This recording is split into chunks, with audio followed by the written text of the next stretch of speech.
If you've ever made it, literally made it to the start of football season, go ahead and hit that like and subscribe button, folks, because it's back and we're back and it's Thursday, September 4th, and the vibes are about as high as they get right now. All of you made it, so I expect at least 100 likes 15 minutes in, and I'm going to have the producer check that. So producer, there's so much good stuff happening today. I need you to be on top of this. Otherwise, I'm going to drag Kevin out from wherever he is, and I'm going to put him on loop asking us to smash that like and subscribe button. We're back, folks. Benzinga's pre-market playbook, the Thursday edition for September 4th, starts right now.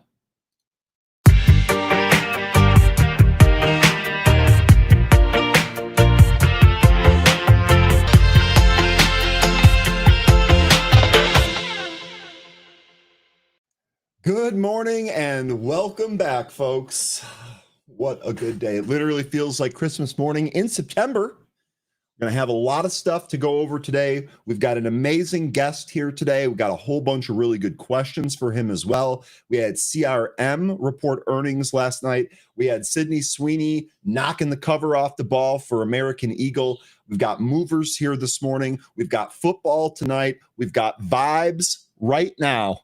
Let's go ahead and welcome everybody. Sun-kissed yogi first again. I'll tell you what, that yoga, that's getting your mind centered and put right in the right spot. You've been first a couple of times this week. Good morning, sun-kissed yogi. Producer saying, I don't know if Ryan's going to make the show. He's really sick with football fever. Half of that is correct. I'm definitely got football fever, but there's no way I would miss this show. I also got stung by a bee yesterday after the show when I went to go work out. I'm allergic to bee stings. And just like a hockey player, I didn't miss a shift. There was no way I was going to miss today. Actually, I got stung in my ankle and it's worse today. It's swelled up. It's tight. It's hot. It sucks. But it doesn't matter because we out here. Paul, good morning. Welcome back. LL, good day indeed. Good morning. Big Dave, good morning. Francis, good morning. Florida Yacht Insurance Guy, good morning. Zach, good morning. Benzi Gang. Zach, we are going to definitely make the Benzi Gang theme a shirt theme. We're going to have a couple of those that reference it. It's absolutely awesome. It's absolutely awesome that you keep saying that every day. Look forward to some cool stuff coming up here. Florida Yacht Insurance Guy, Buffalo by Bicycle. Good morning, stock nerds. Good morning. I am indeed a stock nerd. Blazed Rhino, good morning. Corey, good morning. Abby, good morning. Christian, good morning. Big Bear Hug, good morning. Durkis, good morning. Day traders locked in and ready to go. Good morning, day trader. Ryan, good morning. Jonathan, good morning. Yassine is locked in. Yassine, let's go. Yassine, are you trading CRM today? If so, what direction do you think? We're going to talk about that here in a sec. In a little bit, actually. Let me know, though. Mama Bear, good morning. Welcome back. Go Bills, says Florida Yacht Insurance Guy. I'm all for it. They don't play the Bears, so go Bills. Shady, good morning. E-Rock, it's great to see you again, man. Welcome back. Big Milkshake Trading, welcome back. Hints Boat Works, good morning from Naperville. Nice, Naperville, Illinois. It's nice and fall-like today here. Woke up, it was 51 degrees in the Chicagoland area. That's awesome. Holding it down for Naperville. Good morning. Brandy, good morning. It's great to see you again as well. Also, Brian, good morning. Switch from Met suffering to Jet suffering. Brian, that's actually not bad. Hopefully you won't be suffering too much, although I did see that the Jets lost a key offensive lineman. Yikes. GB Slice, good morning. Bernhard, good morning. Candace, good morning. Big Bees, good morning. Big Bees. Same question. What's the play on CRM today? I think there is a day trade here. It's down pretty handily here in the pre-market after its earnings. The one thing that I know for sure, it's not going to stay here. It's either going to go up or down. Which direction are we playing? I'd love to hear how you're attacking that here today. Just passing through. Good morning. Hopefully you stay a while and listen. Smita, good morning. Welcome back. Dan Nick, good morning. Welcome back. Lions locked in. Lambo Rolls. Cad Monkey. Michael, good morning. Good freaking morning. Yes. Get that energy pumped up here. Let's go. Kevin, good morning. Adit, good morning. What happened to Figma stock? That's a good question. Earnings happened, And that stock actually reminds me a lot of the Voyager IPO. It's just Figma has been terrible since it IPO'd. I do think there is going to be a buy there at some point. Maybe we should look into that. But so far, it has been really poor. Well, we'll take a look at that as well. Neville, good morning. Billy, good morning. Bobby G, good morning. Paulo, good morning. Wendy, good morning. Tara, welcome back. I hope you're having a wonderful, profitable day. I don't have a whole lot of profit. I'm up slightly here in the pre-market, but I haven't done a lot yet. Thanks for the well wishes. We'll make sure we get some profit rolling here. Bob, it's great to see you again. Green Daddy, let's go. David, good morning. Knights Lance, good morning. Steppen, good morning. The man from Snowy River, good morning. WTF says, go Eagles. I love football opening day. Good morning. Jonathan, good morning. Reaching Financial Freedom, good morning. Brandy, good morning. Asrar, Dan, good morning. Ryan, you just broke me the news. Elijah Vera Tucker tore his tricep. I'm devastated. It's going to be tough, but we'll see what happens there. Hopefully Fields and Wilson can propel you. Maybe Breece Hall too. Okay. Good morning, folks. Let's go ahead now and take a look at the stock market today.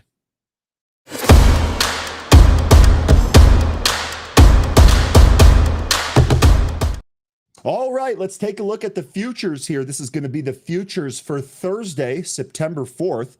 We are in the green, but still kind of flattish. S&P futures up just shy of 0.2 at 0.17%.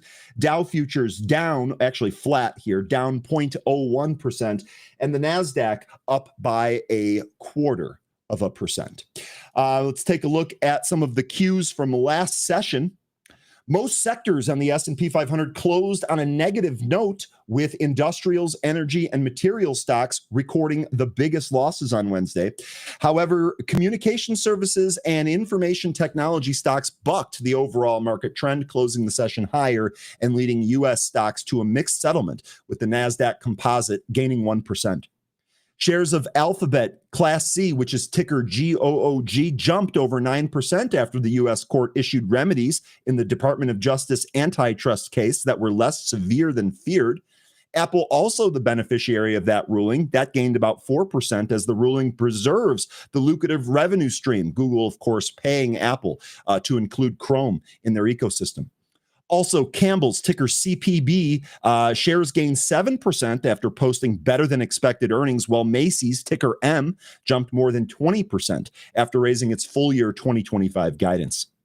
Contributing to the negative sentiment on the economic front, U.S. job openings declined by 176,000 to 7.18 million in July of 2025. That falls short of market expectations of 7.4 million. New orders for U.S. manufactured goods also declined by 1.3% month over month to 603.6 billion in July. This follows a 4.8% plunge in the prior month. Let's also take a look at what's going on here. The big macro news: the Trump administration filed an appeal with the Supreme Court on Wednesday, asking for an expedited review after a federal appeals court declared last week that the president had overstepped his authority. Quote, if we don't win that case, our country is going to suffer so greatly, end quote. Trump said to reporters at the White House on Wednesday. He also added that tariffs were critical to trade agreements negotiated with major allies, including the European Union, Japan, and South Korea in recent months. The 10-year Treasury bond yielded 4.2%. The 2-year bond was at 3.6%.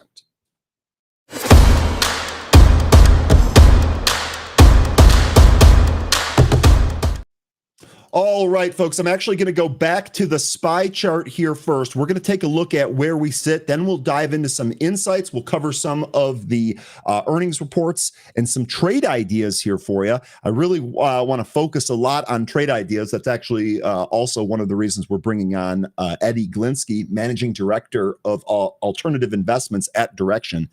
Anyway, looking at the SPY here, we did reclaim the 20-day moving average, and we held above the 20-day moving average. Now, today, we are still under 645. This, to me, represents the key level or the key hurdle that we need to clear today. And I'd love to see a close above that 645 for maybe a new move towards the highs. Otherwise, we're pretty much just in a sideways range here, and we can really go either direction based on what we get. As a reminder, today we have import and export data and jobless claims that comes at 8:30. If I go back here, tomorrow we have non-farm payrolls and the unemployment rate. So we do have some economic prints to get through before the week is up here. But again, looking at the SPY, 642 to the downside, that's going to be your key level, 645 to the upside. We're basically banging against that here in the pre-market.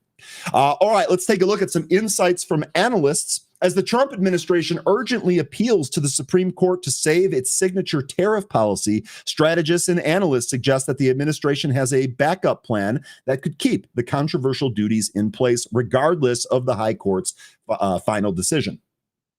A note from LPL Research suggests that the legal showdown may not be the final word. Chief equity strategist Jeff Bookbinder argues that even if the Supreme Court upholds the decision, other legal avenues exist to restore the tariffs, saying that the administration's backup plan is already in place.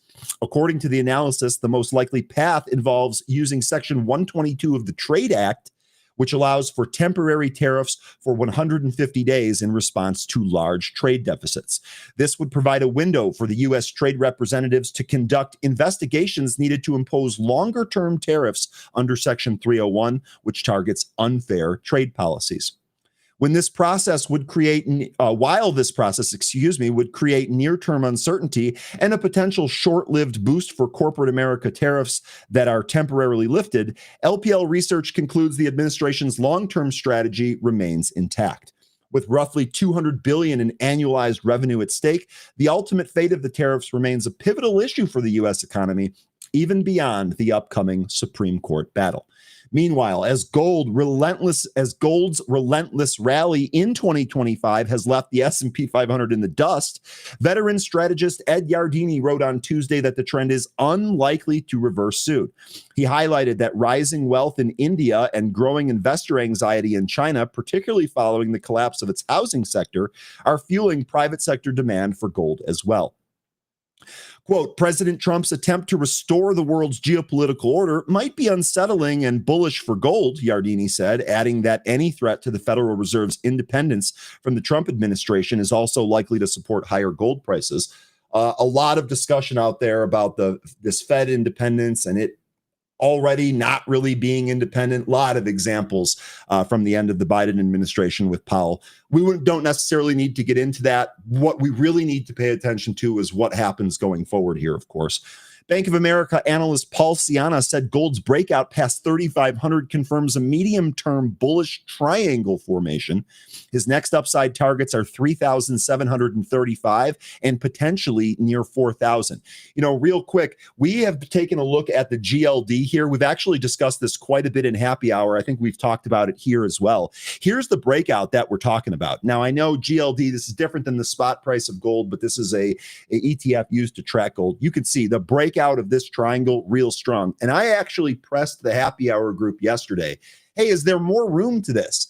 And I think the consensus there was that, yeah, there is. While gold might go up and down a little bit, the reality is that gold has been telling the story here for a while, and it looks like it's breaking out and going higher. So again, I want to know if you folks are trading gold or if you're looking to maybe add a swing or an investment in non-physical gold, some asset that we can buy in our brokerage account.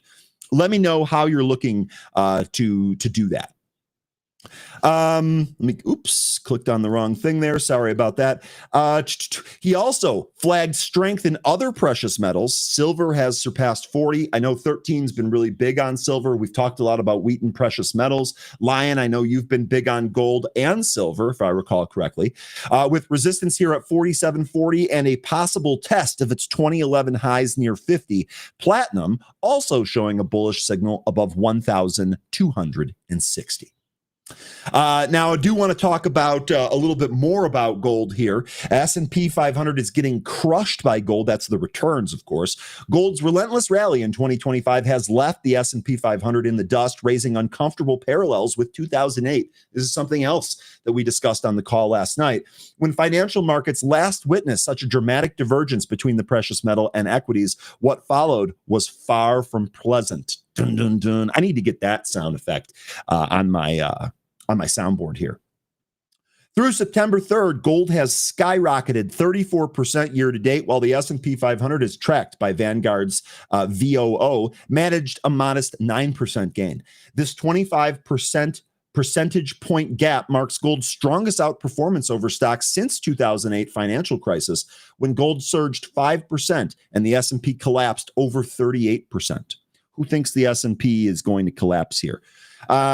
Several powerful forces have aligned to send gold soaring this year, propelling spot prices above $3,500 per ounce for the first time in history, with nearby futures even touching $3,600. In a note on Wednesday, Goldman Sachs strategist Lena Thomas said gold's role as a hedge once again is front and center. Quote, hedging portfolio risk with gold has come back into focus this year, end quote. She said, citing a sharp post-April sell-off in both bonds and stocks and, quote, renewed questions about the Fed's independence, end quote. In a world where the U.S. dollar assets are no longer guaranteed safe havens, gold is attracting both institutional and sovereign buyers. Quote, central banks have also accelerated gold purchases, end quote, Thomas said, noting that global central bank gold buying has increased more than fivefold since the U.S. and its allies froze $300 billion in Russian assets, in Russian central bank reserves in 2022. Those reserves can't be frozen when held in physical gold, especially when stored domestically. This insulation trend, Thomas said, is lifting prices across the board as countries rush to hoard. According to the International Monetary Fund, gold now accounts for 15% of the global central bank's reserves. That's up from 9% before Russia's invasion of Ukraine in early 2022. That jump reflects a structural shift among emerging market economies and autocratic regimes pivoting away from dollar dependency. Veteran strategist Ed Yardeni wrote on Tuesday that the trend is unlikely to reverse soon. He highlighted that rising wealth in India and growing investor anxiety in China, particularly following the collapse of its housing sector, are fueling the private sector demand for gold as well. Quote, President Trump's attempt to reorder the world's geopolitical order might be unsettling and bullish for gold, end quote. Yardeni said that, adding that any threat to the Federal Reserve's independence from the Trump administration is also likely to support higher gold prices. Technicians are also on board with this bullish outlook, as we just saw. Bank of America analyst Paul Ciana said gold's breakout past 3,500 confirms a medium-term bullish triangle formation. Next upside targets again 37.35 and potentially near 4,000, a level some analysts believe could hit before year end. Klana described the breakout as tactical, suggesting that the momentum could carry prices even higher. He also flagged strength in other precious metals like silver and platinum, which we just discussed. Now, is 2025 another 2008? Not quite, at least not yet. In 2008, the S&P 500 was already down 14% through September, making the gold outperformance a result of collapsing equities. This time, stocks are still positive, albeit lagging. The other thing, and this is something that Stephanie Link was on CNBC saying earlier this week, I can't remember exactly what day it was, probably Tuesday. She was saying that, earnings are real good here. Corporate earnings are also real good here. There's not necessarily a time to be fearful. I'll let you be the judge of that. The key difference is that in 2025, gold's outperformance is not a reaction to stock market crash, but the result of protective hedging amid geopolitical and monetary uncertainties. That doesn't make it less dangerous. It just means that investors may be facing a slow burn instead of a sudden fire. If the divergence continues, investors should ask themselves, is gold flashing a warning sign, or is it simply adjusting to the new global order? You'll have to let me know. Lion, of course, saying gold is king. That is a common thought. You've been on that for a while. Yassine says gold is king, but Bitcoin could become a close second in 10 years. I think that is probably true. I'm on that side personally. Okay, one other thing to discuss here. We're going to do, before we get to our guest, let's talk about some small cap ETFs. Just became the new hot trade thanks to Powell. Small cap stocks, which have been underperforming for months, are now gaining investor interest, with the iShares Russell 2000 or IWM drawing $1.5 billion in new inflows last week. According to FactSet's data, cited by ETF.com. The rally followed the Fed Chairman's Jerome Powell's speech at Jackson Hole, which indicated that the Federal Reserve might cut interest rates in September, reviving hopes among traders for a more accommodative monetary scenario. This is something that we've been watching here as a group, right? If there is continued rotation out of big tech, where does it go? Sure seems like small caps make an intriguing spot, especially as we start a rate cutting cycle. IWM also surged almost 4% on August 22nd, one of its best single day performances of the year. Small cap ETFs such as IWM are most sensitive to interest rates because declining borrowing costs can enhance growth potential for smaller businesses that depend more on financing. The recent inflows indicate that investors are betting on a soft landing scenario in which economic growth continues without further Fed tightening. The action is notable in the face of ongoing flows into defensive assets. While blue chip ETFs and safe haven assets remain in the forefront, the resurgence in small cap ETFs is a signal of a tactical move into higher risk, potentially higher reward areas of the marketplace. If the optimism persists, the small cap ETFs could be in line for new inflows next. The VB, the Vanguard Small Cap ETF, provides diversified, low-cost access to over 1,400 U.S. small cap stocks and an attractive choice for investors seeking an alternative to IWM. The iShares Core S&P Small Cap ETF, ticker IJR, follows the Small Cap 600 with added quality screen that may be attractive to investors looking for more fundamentally sound companies. Also, the AVUV, the Aventis U.S. Small Cap ETF, tilts toward profitability and value in a rotation risk environment, especially if markets expect rate cuts to disproportionately benefit cyclicals and lower price stocks. AVUV may attract the attention of factor investors seeking alpha with small caps. Last one here is going to be RZV. That is the Invesco Small Cap 600 Pure Value ETF. It's a pure play in value and small cap space. And this fund is a higher beta, higher volatility choice. If the rally turns into more of a general value rotation, RZV may experience tactical flows from traders chasing momentum. Now, this is all kind of a great thing there. Some more things to look at, but we have a special guest for you today, and we are going to ask Mr. Ed Egilinsky, the Managing Director of Alternative Investments at Direxion, a couple of questions about where we might want to put our money. Let's go ahead and bring Ed on. Good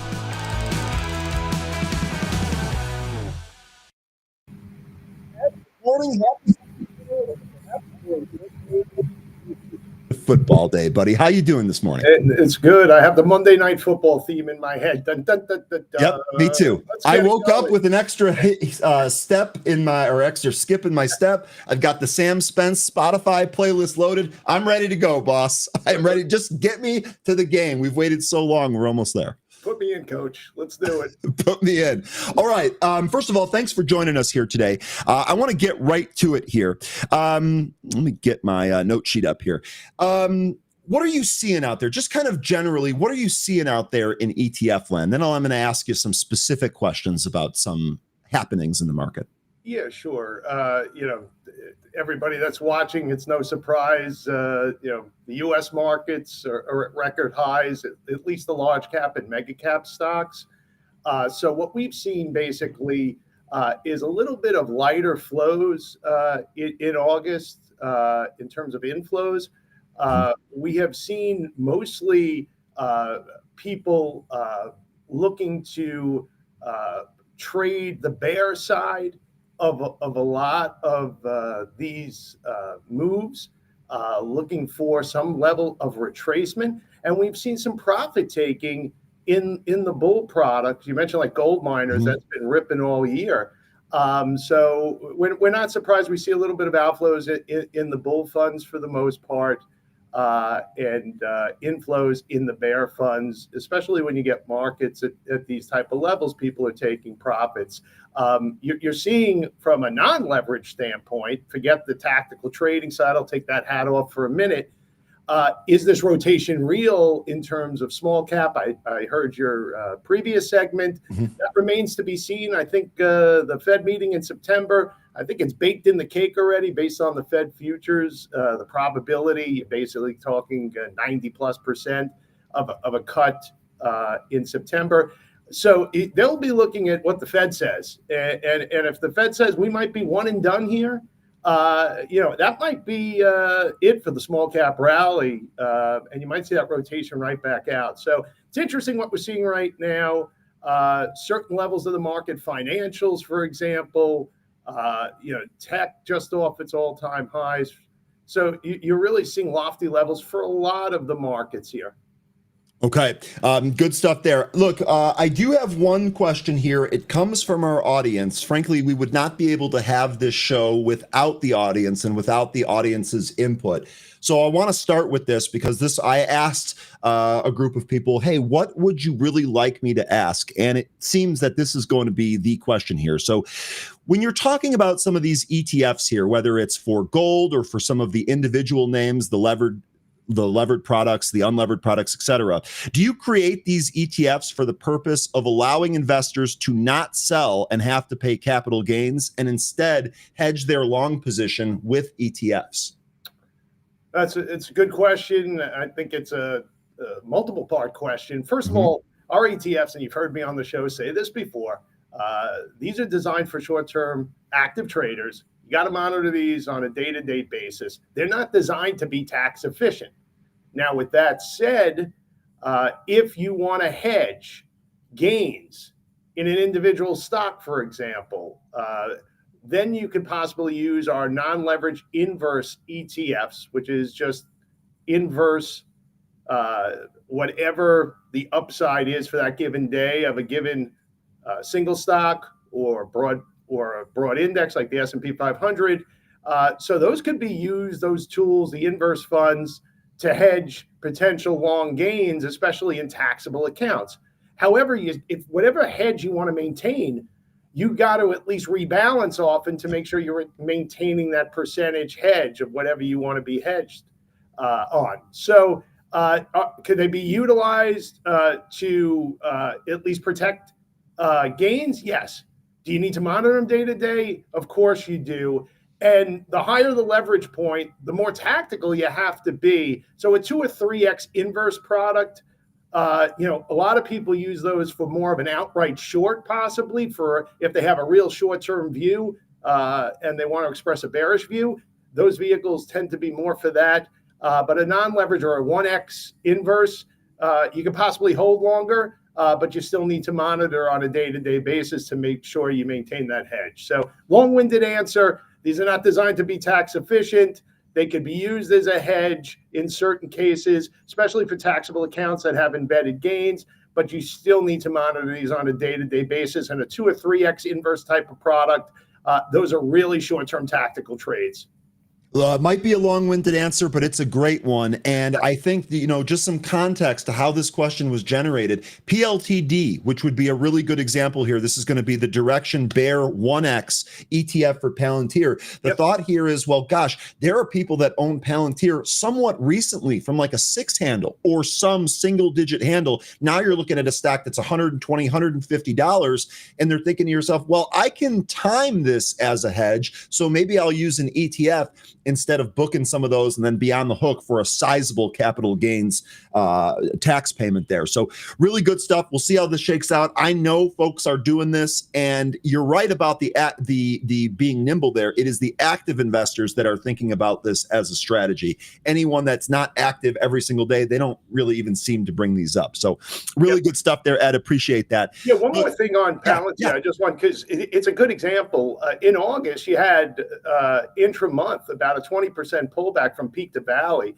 Palantir really didn't have much of a move for the month, but intra-month, there was tremendous volatility. So like you said, for short-term tactical traders that could take advantage of that, PLTD might be something people would utilize also for an outright short, or like you said, to hedge some gains, especially for that swing period in August there where you had a significant decline. Okay. All right. Let's ask about some individual things here. The big thing that's recent this week was the antitrust ruling for Google there. How did the antitrust ruling possibly impact Google and then the broader Mag 7? Well, certainly good news for holders of Google on the long side. It popped to new all-time highs. I still would be a little cautious. I mean, valuation, Google looks good, but there's still AI competition with them, and I think there might be some concerns there. I think the biggest thing for some of the Mag 7 in general is that some of them might be deemed still monopolies. How does this affect other maybe potential DOJ monopoly antitrust suits? So it's definitely a win for Google, although it's different business lines and they may look at it differently. The courts could be a positive overall for the Mag 7, the broader Mag 7. Apple, which is also impacted by this because they're continuing to receive from Google payment for them using them as a default browser on their devices. So Apple popped also on the news by that court ruling as well, that they'll continue to receive those payments. Apple on a resistance level, I know you look at technicals, hitting right at that 238 area. If it could bust through towards 240, you might see higher prices. So there are ways you could play that, of course, off of headlines. We got the whole leverage and inverse single stock suite, 2x bull, inverse bear. On Apple, on the 2x bull, it's AAPU. On the bear, on the inverse 1x bear, it's AAPD. Of course, we have all the leverage inverse single stocks on the Mag 7. If you want to play it a la carte, if you want to play it collectively, we have an equal weight Mag 7. You can play the bull or bear on that too, 2x bull and non-leveraged inverse bear on the Mag 7 collectively. Okay, real good stuff there. I actually did trade Apple on that. Sometimes it's better to be lucky than good. I didn't know what that ruling was going to be, but we had a nice breakout there from 215 up to 230, and then the 240 level that you had talked about. All right, what impact has NVIDIA had post earnings on the broader semi space? I know this is one of the leaders here this year. So what do you think on NVIDIA's post earnings impact? Well, I think based on their earnings, the numbers in forward guidance didn't have that wow factor associated with it. And NVIDIA is down about 6% since earnings. And of course, it's a bellwether for semis and AI. So semis sold off as well. For example, the SOX, the non-leveraged semiconductor ETF was down about 4% over this period.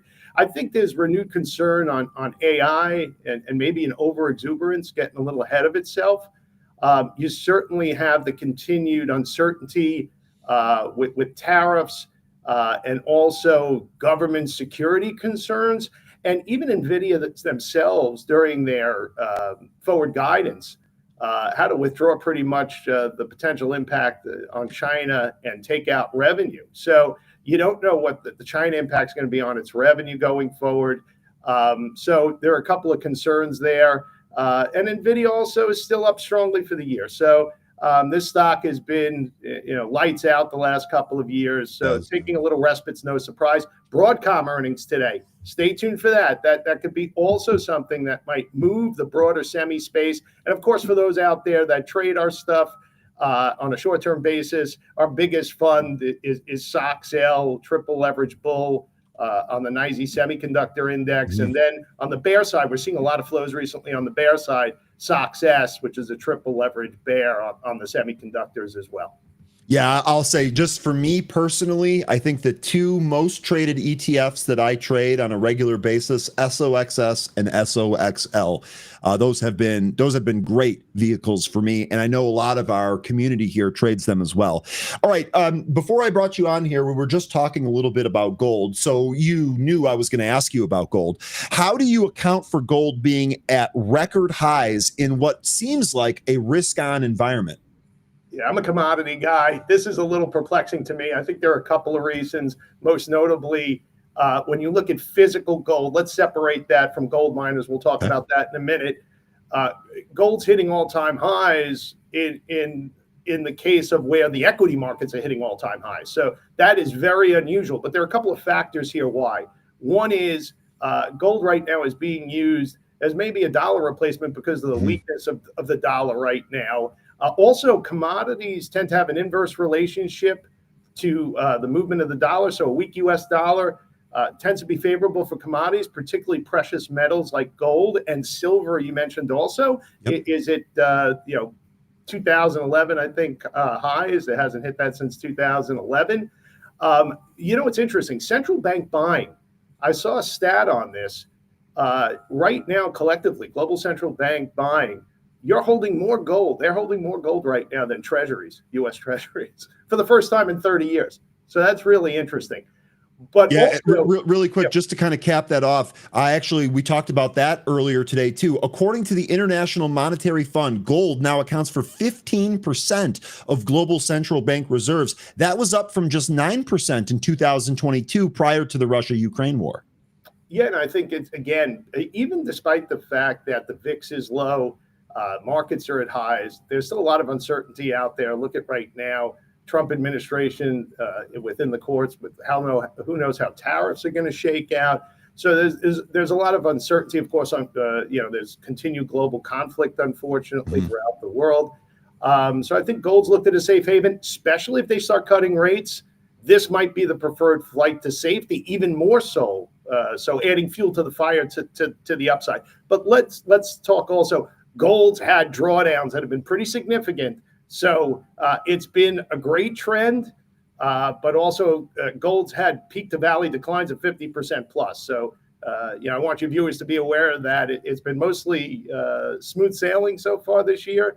But again, you want to be cautious because when it does reverse, it is a commodity. Could have a lot of volatility to it. Yeah, absolutely. And that's really the $64,000 question, right? It looks like gold's breaking out. Gold's performance has been unbelievable this year. The question is, can we chase this performance, or is this maybe something we should have to wait out there? So really good stuff there. Now you focused on gold to start with here, but let's also talk about the miners. Why do you believe that gold mining stocks have outperformed physical gold this year?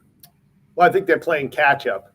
For those of you who've owned GDX, GDXJ, and these are non-leveraged versions of our products that are out there that are 2X bull and bear on the gold miners and junior gold miners.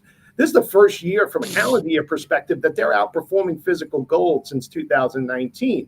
Now, during these type of periods where gold is rallying like this, you have the operating leverage that these mining companies utilize. They tend to outperform during these type of periods, gold miners relative to gold, but it's playing catch up for the most part. Keep in mind, I believe GDX or gold miners, the NYSE Gold Miner Index is basically at 2000 levels, and yet gold itself, physical gold, is at all-time highs. People love to trade our gold miners and junior gold mining stocks. Why is that? Higher beta than gold. They're great trading tools, both to the bull and bear side. And what's interesting this year is I wouldn't recommend people holding these for long periods of time. They got to look at it day to day. But the trend's been your friend this year when you look at gold miners. And for example, Nugget or JNUG are up more than 2 times what the underlying index is because of the compounding impact to the upside. Now, the flip side of it is the downside. You're down in excess of 75% if you've been trading the bear side for the balance of the year. So the trend's been your friend this year with gold miners and junior gold miners. It's up, I think, if I'm not mistaken, you can pull this up, right? I think GDX is up 90+% for the year, if I'm not mistaken, on a non-leveraged basis. So, tremendous moves this year in the miners. I eyeballed it here, so my numbers are not exact, and I've got 94.5%. You are right on, hitting the nail right on the head there, Ed. Okay, with the recent Jackson Hole meeting and the PCE release, how are traders positioning themselves going into the Fed meeting later this month? That's all the talk here, right? September rate cuts. How are people positioning themselves? Well, I think as you talked about before I got on this segment, Powell really tipped his hand at Jackson Hole. I think now at least 25 bips is baked in. The question is what the Fed says after, what their guidance is going to be in terms of whether or not it's a one and done situation. What's interesting is since the Powell speech, the 7 to 10 year Treasury, the 20+ year Treasury have been basically flat. So you really, for traders in this environment, there hasn't been much opportunity yet to take advantage of. But what we're seeing is inflows in anticipation of the Fed meeting in our TMF, which is one of our more popular products. It's basically triple leverage on TLT. It's a 20-plus year treasury. We also have the Bear TMV as well. And if somebody wanted to play the shorter end of the curve a little bit, 7 to 10 years, IEF people are familiar with. That's a non-leveraged ETF on the 7 to 10 year. We have a triple leverage bull and bear, TYD and TYO on that. But right now, jobs is a big focus. Yesterday, for example, you had July job openings fell more than expected. You had ADP this morning. I didn't see it because it was right before we got on. Tomorrow's non-farm payroll. So I think the Fed's going to continue to be focusing on economic data, being more data dependent in terms of what happens going forward after the September meeting. And the PCI, you could say what PCE rather, you could say what you want. Inflation is still sticky no matter what. So the Fed's a little bit in a quandary here. Maybe the job market's slowing down a little bit, but inflation is still elevated. And look at the beige book yesterday. You have consumer spending slowing. Why? Because you're starting to feel the effects, I think, of tariffs and the impact it has on rising costs. Okay, real quickly, just to kind of complete the circle there, ADP non-farm employment change for August, 54 versus the 73 estimate, 54,000, versus 73 estimate. U.S. initial jobless claims, 237,000 versus the 230,000 estimate. Non-farm productivity for quarter over quarter for Q2, 3.3 versus the 2.8 estimate. And the continuing jobless claims, 1940 versus 1960. Prior read there was 1944. So there is your data. That did happen while we were on here, but we'll catch all of it. Do you believe that you know what? We actually had another question from the viewer. Let me get this in here before I forget. Brandy from our audience this morning is asking, Ryan, can you please ask what he would suggest for playing any gold or silver pullback? So the way I read that is we're not waiting to go long here. We're actually trying to capture alpha on the downside move. What would you recommend in this case? On the downside move, well, we don't have the physical gold bear. So that's one thing. Some other competitors of ours you could look have that product for physical gold. But if you wanted to trade the gold mining stocks to the downside, or junior gold miners, which are just the smaller caps of the gold mining stocks, you could trade either Dust, aptly named DUST, or JDUST, JDST. Again, 2x bear, short-term trades. If you think of reversals in order for gold miners or junior gold miners, and we're tracking indices that are tied to GDX and GDXJ, which are the non-leveraged versions of some of you might be familiar with of gold miners and junior gold miners as well. So I would only look at these as short-term trades, certainly before they make any decisions on trading vehicles like leverage and inverse. You've heard me say this before. Go to our website. We got great education. Watch the videos. See if they're appropriate for you. You got to know the mechanisms of how these work. Okay, producer, actually, if we could throw that link up on the screen or in the chat, that would be awesome. Really good call there, Ed. Thank you, Brandy, for the question. All right, do you believe small cap stocks can sustain their recent outperformance? I think it's Fed dependent. If the Fed has forward guidance of more rate cuts, I think then small caps will continue the rally. You're starting to see a rotation with small caps. But we've seen this story before, and the ending hasn't been great. If you've rotated into small caps, you get these head fakes, so to speak. But the Russell 2000 is still 5% off its all-time highs. So I think there's room here for a breakout to new highs. But I think it's a lot based on what the Fed does with rates. And for your viewers out there, of course, the small caps are going to be a little more sensitive to interest rates, particularly when they move up, because they tend to need more funding, borrow more as a result of that. If they have debt and rates rise, that the cost to borrow could be greater for them, for example. One other interesting thing, the S&P 500, I saw this, lowest dividend yield in the S&P 500 since 2000 right now. I think it's about 1.2%. Another reason why I think you may see more of a rotation also, not that people are buying necessarily S&P 500 for yield, but it also makes the case that maybe this market's getting a little toppy in terms of the S&P 500, because of course, how do you get your dividend yield? Of course, part of that is a result of prices. If your earnings can't keep up, of course, then at the end of the day, your yields are going to drop accordingly. So it's just interesting, that stat as well. Maybe it gives more impetus for also small caps to continue some of that momentum that they've garnered in August. We did see some significant outflows in our TNA, which is the 3x rather bull on the Russell 2000. And we saw some inflows, either a little bit short-term hedging or the fact that people don't feel from a short-term basis that the rally is sustainable in TZA, which is a triple leverage bear on the small caps. Okay. Awesome. Speaking of flows there, where did you see the biggest flows in August? Well, again, it was a little light in terms of inflows, but on the long side, where do we see inflows? With markets hitting highs, with a good month for small caps, with gold miners, we continue to see buying in some of the bear products in terms of SOXS, SPXS, which is the S&P triple leverage bear. Continued buying in the bears in terms of gold miners. Like I mentioned, Dust and J-Dust, the junior gold miners bear funds as well. But we did see some bull buying or buying in some bull funds. PLTU, we talked about that before. We saw some inflows intra-month in August off the pullback in Palantir intra-month.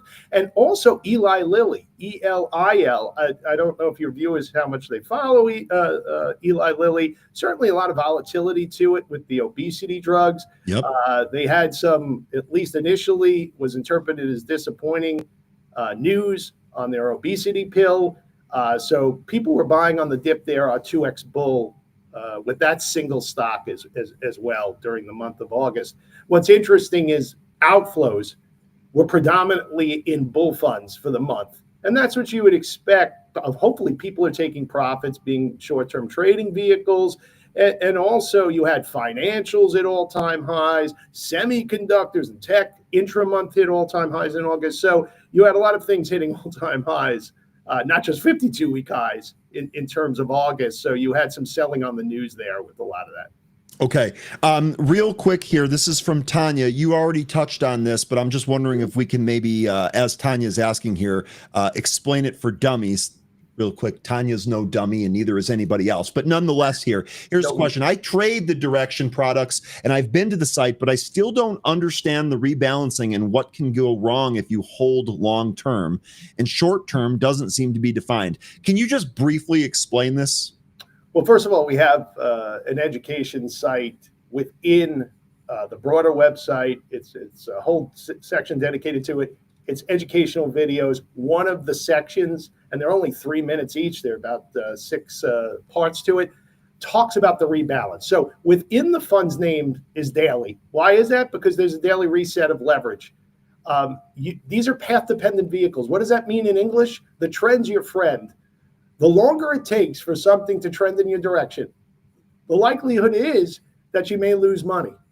So timing matters with these vehicles. And let me give you a quick example for Tanya and the rest of the viewers. Let's say let's keep it simple because I'm a simple guy. Let's say I invest $100 in a triple leverage bull fund. And the first day I'm lucky enough that underlying index is up 5%. So excluding fund fees and expenses, my $100 goes to $115. Why? The underlying index that I'm trading is up 5%. It's a 3X fund on the bull side. It goes to $115. But on day 2, unfortunately, that underlying index goes down 5%. So I lost 15% day 2. Most people would think that you're even after 2 days and back to 100. But because of compounding, I lost 15% on $115. What does that mean in English? I'm below $100 after 2 days. And I believe you're slightly below $98. So you're down after 2 days, yet the underlying index that triple leverage bull fund is tracking was up 5% the first day, down 5% the second. That's a simple 2-day example of compounding that viewers should be aware of. Now, the flip side is that same scenario. I invest $100, triple leverage bull fund. I'm fortunate enough that on the first day, that underlying index is up 5%. So I made 15% the first day, but on the second day this time, it was up another 5%, the underlying index. So that's where the compounding worked for you. It's because that on the second day, $115, I made another 15%. I'm over $130 after 2 days. So again, simple 2-day example, up and down the same amount in terms of the underlying index, you're below your initial investment. Second scenario, the trend's your friend. It was up 2 days in a row. As a result of that, you were actually up more than 3x times the index over that 2-day period. Okay, so that's awesome. I've actually tried to explain this a number of times in various different appearances, and I have not had an explanation that great. So that's perfect. Thank you very much there. Tanya, I hope that's helpful. All right, Ed, we got through a lot here. We got through a lot here today, but you know I came here to ask you the important stuff. What do you got coming for the NFL season? What do you see out there? Who's going to outperform? Who's going to underperform? What do you think happens? You put me on the spot, but my favorite part of the segment here, although everything's great. I love talking finance, but also NFL. Cowboys, people are down on. I'm a Cowboy fan. I don't know how good a season it's going to be. That trade for Parsons, we probably didn't get enough there. But the Cowboys might keep it close. So not so fast, my friend. Cowboys might keep that game close tonight. In terms of just the broader season itself, watch out for the Cincinnati Bengals on the AFC side. I think, Joe Burrow, they got the talent on the offensive side. I think they've shored things up somewhat on the defensive side. But that AFC, it is a real gauntlet to get out of. So we'll see there with the Ravens, Bills, and, of course, the Chiefs as well. NFC, sorry, Giant fans. You may finish ahead of my Cowboys this year, but it might be tough sledding for the New York teams in general. Watch out for the San Francisco 49ers. The Rams, if they could keep Stafford upright. But you got to love the Packers with what they did getting Parsons. I hate to say it.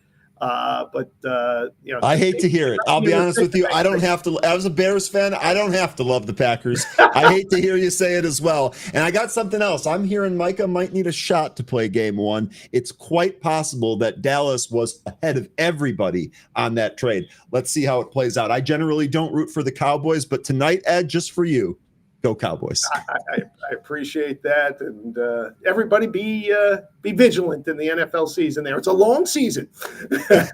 Not long enough, I'm afraid. Ed, this was absolutely fantastic. We got to give you back here before the holiday season. We'll update on what's going on in the finance, and maybe we'll take a look at the remaining NFL slate as well. Thanks very much for your time here this morning. That's Ed Egilinsky, Managing Director of Alternative Investments at Direxion. For those of you that were asking about the educational links that he talked about, producer and I went ahead and threw that link there in the chat.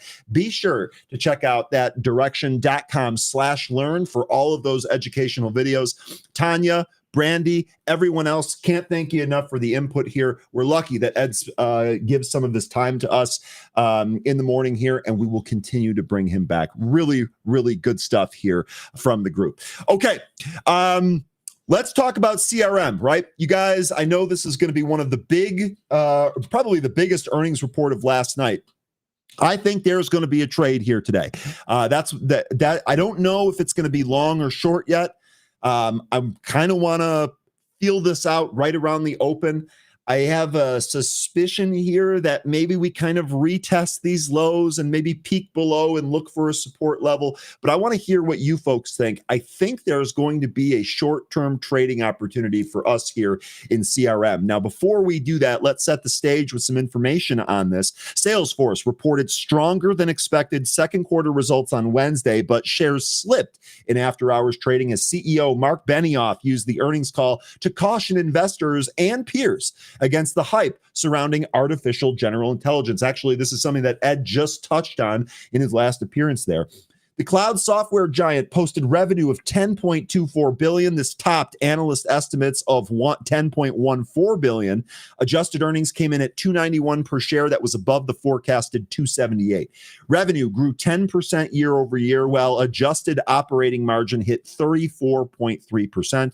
The company lifted its fiscal 2026 revenue to a range of $41.1 billion to $41.3 billion. slightly ahead of Wall Street's expectations, and it raised its adjusted earnings guidance to 1133, the range to 1133 to 1137 per share. Despite the beat and the stronger guidance, Salesforce stock fell 5.58%. And if we look at it again here today, it actually took another leg down here in the pre-market. In fact, not only did it take another leg down, we're actually up off of the lows and still down more than we were yesterday at minus 6.3% here. The Salesforce chief said the company's focus is not on chasing AGI, but on expanding software as a service into what he calls an agentic enterprise. He described the future where human workers and AI-powered agents collaborate at scale, lowering the costs while improving efficiency. Quote, AGI, that seems like a fantastical term. I know it's coming in the next week or two, evidently, but this idea that there's some kind of AGI that's about to take over the whole world, well, let me just help everybody understand that that's not exactly what's about to happen. While acknowledging industry chatter about AGI and even predictions that software as a service applications could become obsolete, he dismissed such narratives as nonsense, stating that the real proof lies in customers' use cases and Salesforce's own operations.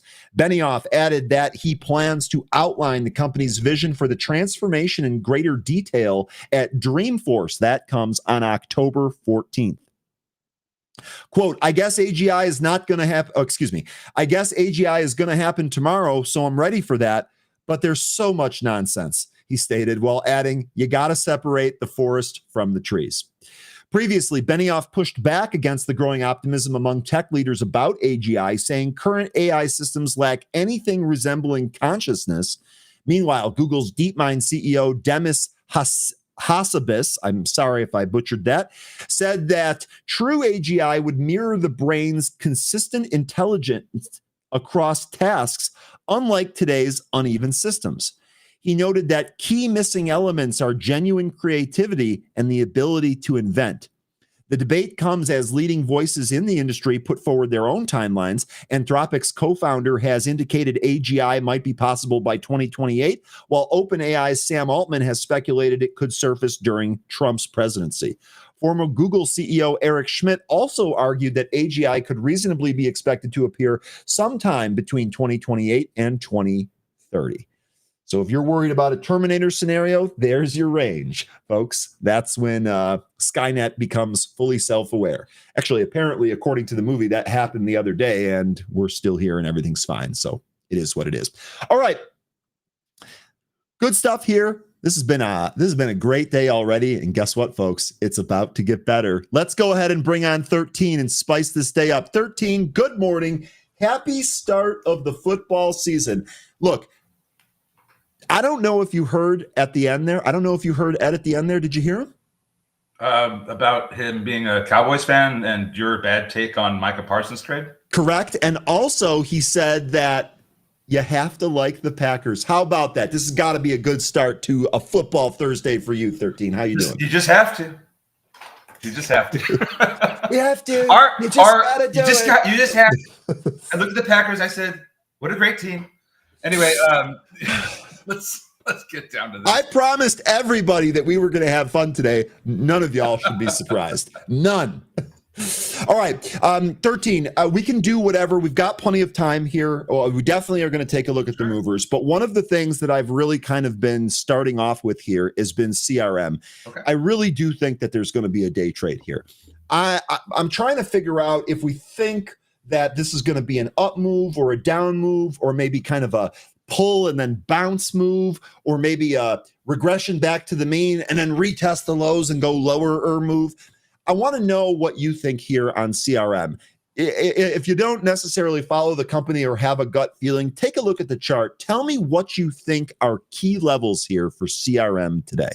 Well, if we're looking for this to climb higher here, I already see that there is some resistance around the 242 area. Seems like that was we didn't quite get up there this morning yet, but that was where the price was kind of going sideways into the close of the after hours. We did end up opening lower than that, and we have not been able to recapture that level. So I'm looking at the moment that we went down below 242 in the after hours yesterday. even lower down to around 240 and what is that, like 240 and 45 cents. That range there is what we're going to dealing with right now. We've got to get through that. So I think if we can recapture 242, we're probably going to see this trade a lot better. Going to end up viewing 245 as the next area above that, where we were starting to get some footing before we ended up losing it in the after hours. So those are the next two levels to the upside that I'd be paying attention to, is 242 and 245. Okay. Awesome. Big Ab's here saying the resistance is right at the top of the chart at 257. So we've got 242, 245, and then this is pretty gappy all the way up to 257. So I think those are going to be your three upside targets. Anything on the downside here? When I'm looking at this, I got to think the 237 pre-market low is going to be one of them. But do you have any further spots to the downside that maybe we should be taking a look at, like perhaps 228? Yeah, if this chart would just pull up here. I have a sideways channel that I had drawn here for some time. So let me just get this chart up and I'll give you the value of that. Perfect. Yeah, just keep talking, because for some reason it's taken a while for this daily chart to load. Yeah, that happens sometimes. Now, you said you had a rectangle in here, right? You said you had like an area down here. I think from memory, and I'm only doing this from memory, I think you either started this at the June 2024 low or the big gap and move higher that basically created this island. That was going to be back in November of 2023. And I think again, this is all from memory, so I could very easily be wrong. I think what we're looking at is basically this channel, this kind of sideways range here. Yeah, that's more or less it. And I believe I started this back in 2020, but that's kind of held up for quite some time. That is the channel I'm looking at here. So perfect. Likely we go. If we're going to see some more downside, we'd likely go to the bottom of this, test it as support. We're already beneath the 50 and the 20-day SMA. So if there is going to be downside, which we've already seen this thing get hit already. So I don't know how much more downside there is. But we are kind of trading into a descending triangle. So that's something you have to be mindful of. And if you want to kind of get a visualization of that, you can draw a trend line from the high of May this year through the high of July this year. You have your trend line there, and then you pretty much have a straight line on the bottom from April to August.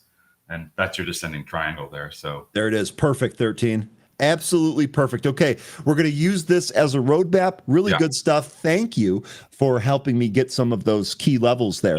Also, one question here. Big Bear Hug said, what was the expected move? I have the expected move on CRM at 7.1% per the options yesterday. I know you're estimating it there at 8. Here we are at 6%. It does look like down here at about 237 was just about your expected move. So it looks like it did do that there in the pre-market and then kind of hold. All right, 13. Really good breakdown there on CRM. Get in there. Hold on. Chester's saying he can't hear me well. Is everybody able to hear me? I might have been just everyone is. I can hear you fine. Sideshow confirmed that it's an issue on his end there.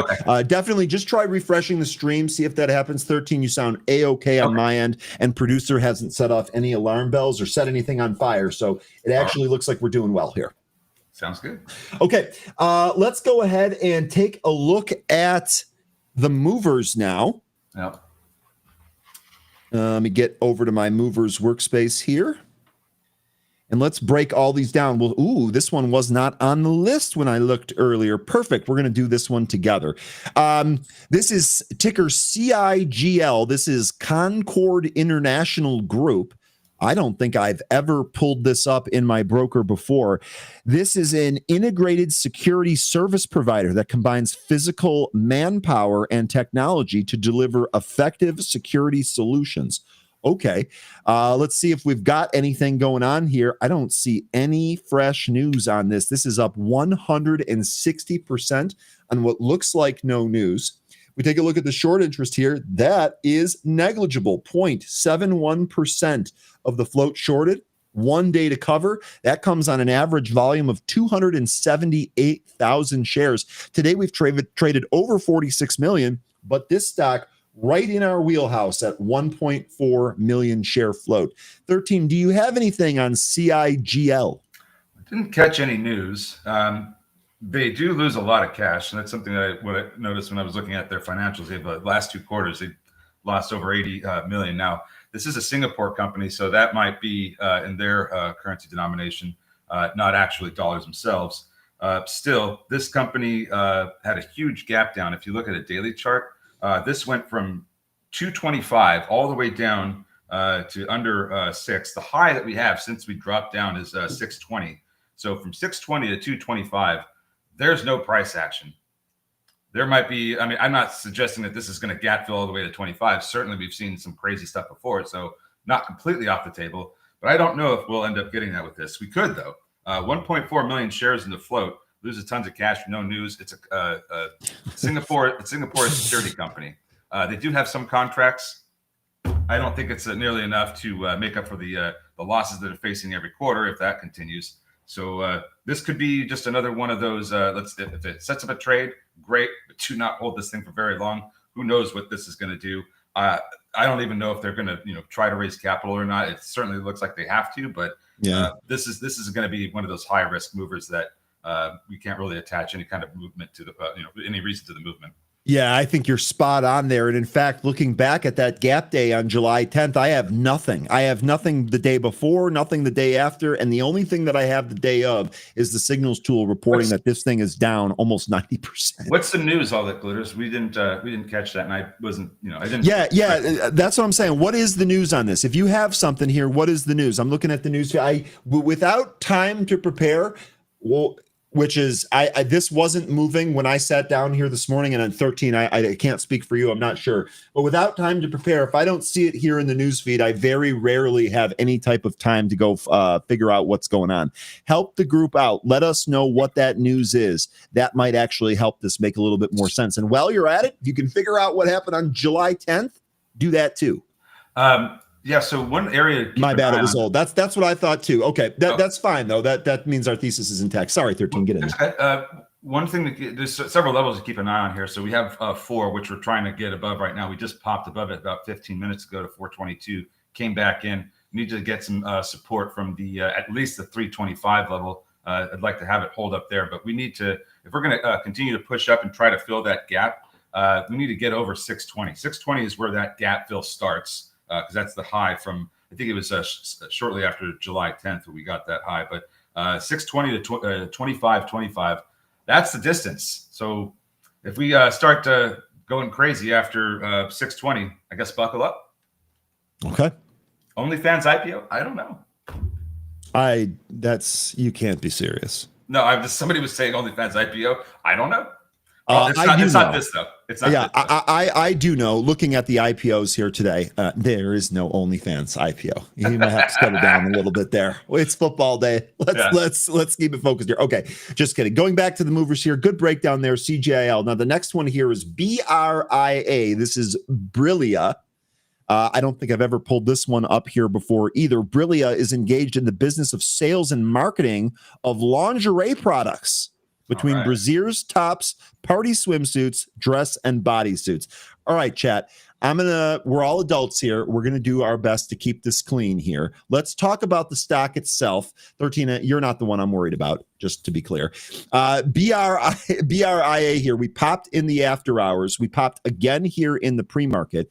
And it looks like we had some news last night. Brilia declares a cash dividend of 13 cents per Class A share. And this was announced yesterday. That is popping the stock here. That's all I see on this. That's all it is. That's all it is. Okay, let's see if I can get some dates. The dividend will be payable on September 30th to shareholders of record as of September 15th. So 11 days from now. No debt due situation. So you don't have to, hold it for, through the record date, through the ex-dividend date, like those other ones we were trading like this week and last week. It's not that situation. So this company, if you're a holder as of the record date, you're getting paid on the 30th. 4.8 million shares in the float, but the outstanding is closer to 23 million shares, I believe, 23, 24. They are profitable, so it doesn't seem like they're going to need to do any capital raise. Guess what? We've blown past all the price action we had prior to today. We are in blue sky territory right now. So don't really have the greatest idea of where this goes, except we can draw on the price action we've had already. So 450 is going to be a support area. That's the next one beneath us, and then the 200 EMA. Above that, you have 580 and 660. before you have the 710 and 755 highs here in the pre-market. So, and then beyond that, we're in more blue sky territory. Okay. All right. Really good stuff there. Just to kind of wrap this up, short interest negligible on this name, 0.47% of the float shorted. It does say it has 12.3 days to cover, but that's because on average, it trades just over 110,000 shares. The reality here is today we've traded 14.7 million. Float here is 4.8 million. The total amount of shares held short here, 22.6 thousand, right? So literally 22,600 shares held short. That's nothing. The days to cover reading on this, that's nothing to worry about there. So, okay.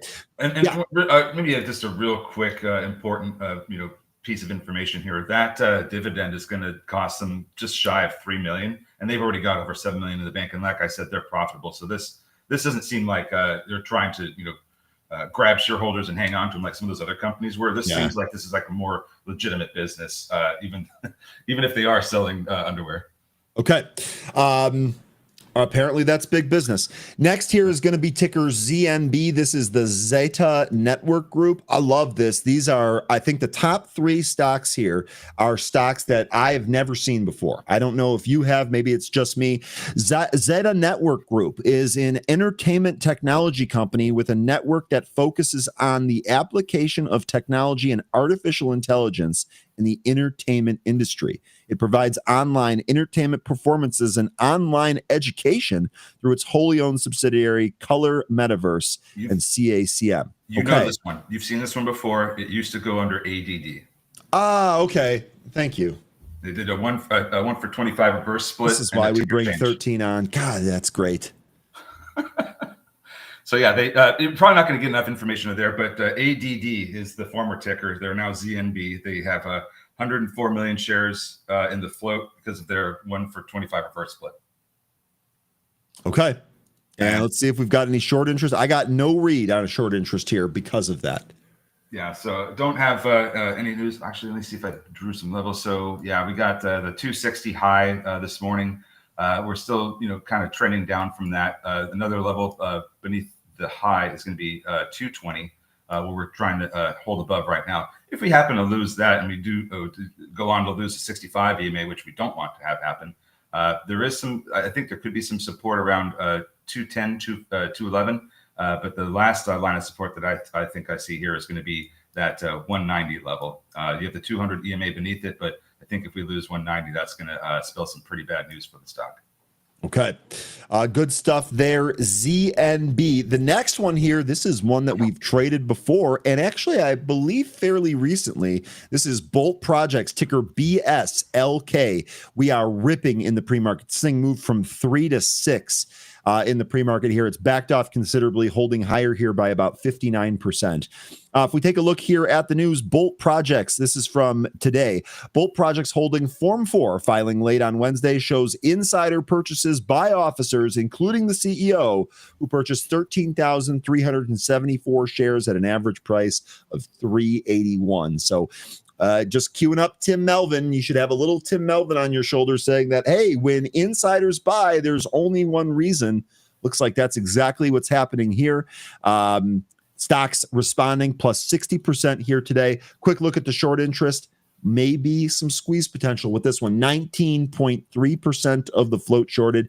Now, it only has 1 day to cover. On average, the stock trades about 7.3 million shares. Today, we've traded 21 million shares. So if there is any type of squeeze action, it's likely to be short-lived. Float on this one, 2.57 million. 13, what do you think here of ticker BSLK? So this one we previously traded, and I think we had concerns about them doing a capital raise, but they did recently, last month, they did do a 4.5 million private placement. They also filed to a prospectus related to the resale of up to nearly 1 million shares of common stock, but I don't think we're needing to really worry about that, especially when you have a lot of insiders buying. Unless they're just horribly uninformed, I don't think you'd have insiders buying ahead of a reverse split. So that's something. Now we are getting a little bit of a rally here on what looks to be a potential inverse head and shoulders that we have here in the pre-market. So if we are going to get a resolution of this, we're going to hit that VWAP here and get above it, that'll put us at about $5 if we can capture that. But to the upside, if we're going to continue with this resolution, you have 550 is the next spot above VWAP, and then 625 followed by the high of 648 in the pre-market here. Above that, I'd be looking at 710 and 770 as next targets beyond the high of this pre-market here. Okay. Really good stuff there. BSLK. Next, I have here Bone Biologics. This is one that we've definitely traded before. Ticker is BBLG. First of all, big pop here in the pre-market. It sure looks like $3 is some pretty significant resistance. We've peaked above it a few times here today, but have really not been able to close above it. Bone Biologics CEO issues letter to shareholders highlighting a company update and outlook. That is highlighting the NB1 clinical progress, product improvements, and end of the year enrollment goal, expanded shelf life, interim trial update, and a 2026 financial outlook. For those of you that have access to Benzinga Pro, you can actually go through the entire thing here if you want. So obviously the market likes what it heard here, plus 42% on ticker BBLG as we move higher here. 1.85% of the float shorted with 1 day to cover. That comes on an average volume of just under 500,000 shares. The float here, 1.6 million. This is one of our low floaters that we take a look at all the time. What do you think's going on here? What do you see in BBLG? When it comes to these biotechs, it's one of the first things I do is I try to get a better idea of just how, the many other drugs in the pipeline they have going on or how far along they are. And it looks like their NEL-1 product that I think you just described there, that's the only one they have. It's in the pilot phase of the research on this and for spine infusion. They haven't started their clinical trials yet, but they also have this set up for trauma and osteoporosis. So there's going to be some other, studies that they're going to and trials that they're going to be going through with this at some point. So they're going to need the capital for that. And it looks like they only have about a little more than 6.5 million in the bank right now. Likely not going to be enough to go through all 3 trials for all the different things they want to do. They're not profitable. They have no revenue. They've got a float of 1.6. I mean, this kind of has, the hallmarks of a potential capital raise here. So Okay. I don't know if that's going to happen today. It's going to happen in the future. I guarantee it. But I don't know if it's going to happen today. Okay. Now there's going to be, let's look at some levels here. Sure. I don't think I've got anything marked up. Oh, I do actually. 315, which we hit and backed off. So we have traded this before. Don't remember which day it was, but 315 was the level I had marked off here. Let me see if I've got any others. Nope. I've got 3. Smoke Tuna's got 320. So it sure seems this 3 to 320 area with 315 in there, kind of a key level. It might have been sometime in late June or early July when we traded this, because 315 was about where that was, and then it fell right through it on the 7th, and we haven't been able to recapture it until we recently just tried to in the pre-market but wasn't able to. There's also this 65 EMA on the daily chart at 311. So this 315, 311, maybe even up to 320 area, probably going to be really tough for the price to get through. But if it does, the next area I think this could run to would be 345. Okay. Good stuff there. BBLG.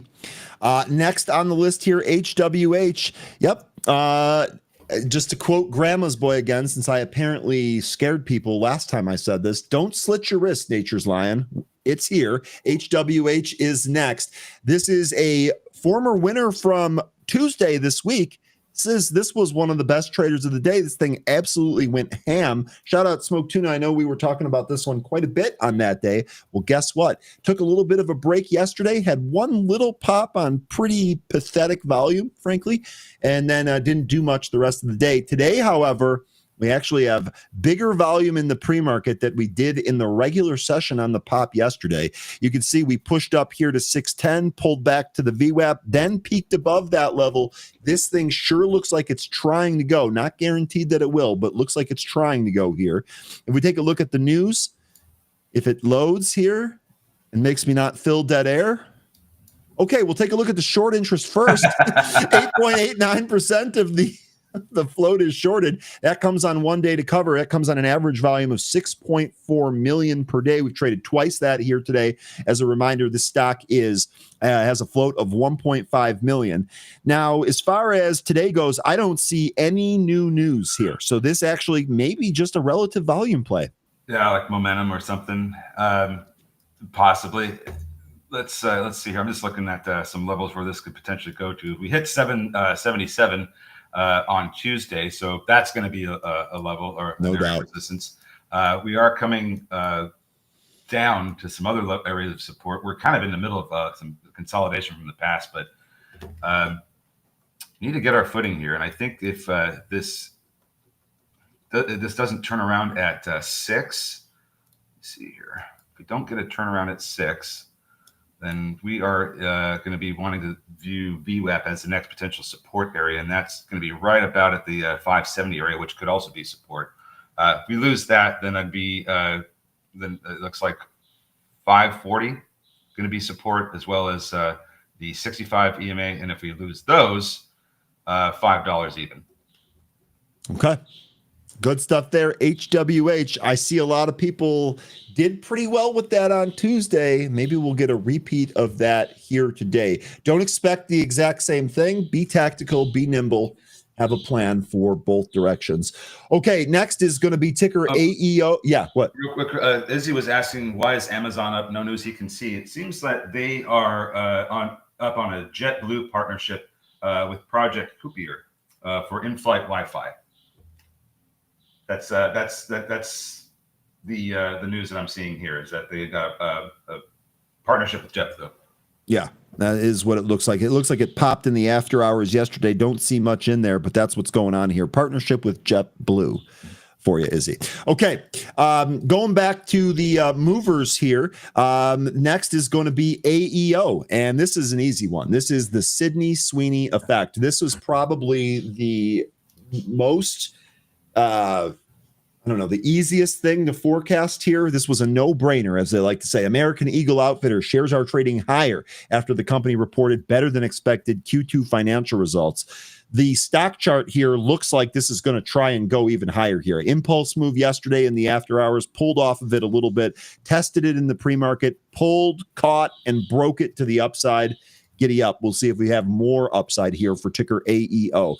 25.75% of the float shorted and 1.42 days to cover. I'll tell you something. The Sydney Sweeney haters, if they're held short, look for them to cover today after this plus 30% move here in the pre-market. On average, the stock trades 11.7 million shares. Today, we've traded over 3.5 million shares. The float's going to be thicker here at 111 million, but there are going to be so many eyeballs on this thing. I actually think that's going to trade like it's got a lower float than it does. What do you think here, 13? Do you want to go through that? Oh, you know what? Really quick, before I say that, it is worth mentioning here. You have a bunch of price target raises or re-ratings here this morning. Barclays, Citi, Bank of America, and Jefferies all increasing their price target. That in a range between 14 and 17. We're currently at 1750. So if you think we've already at the top end of the range, there's that. What do you think here on ticker AEO? I think 1765 is the level we need to be concerned about. That's the 500-day SMA.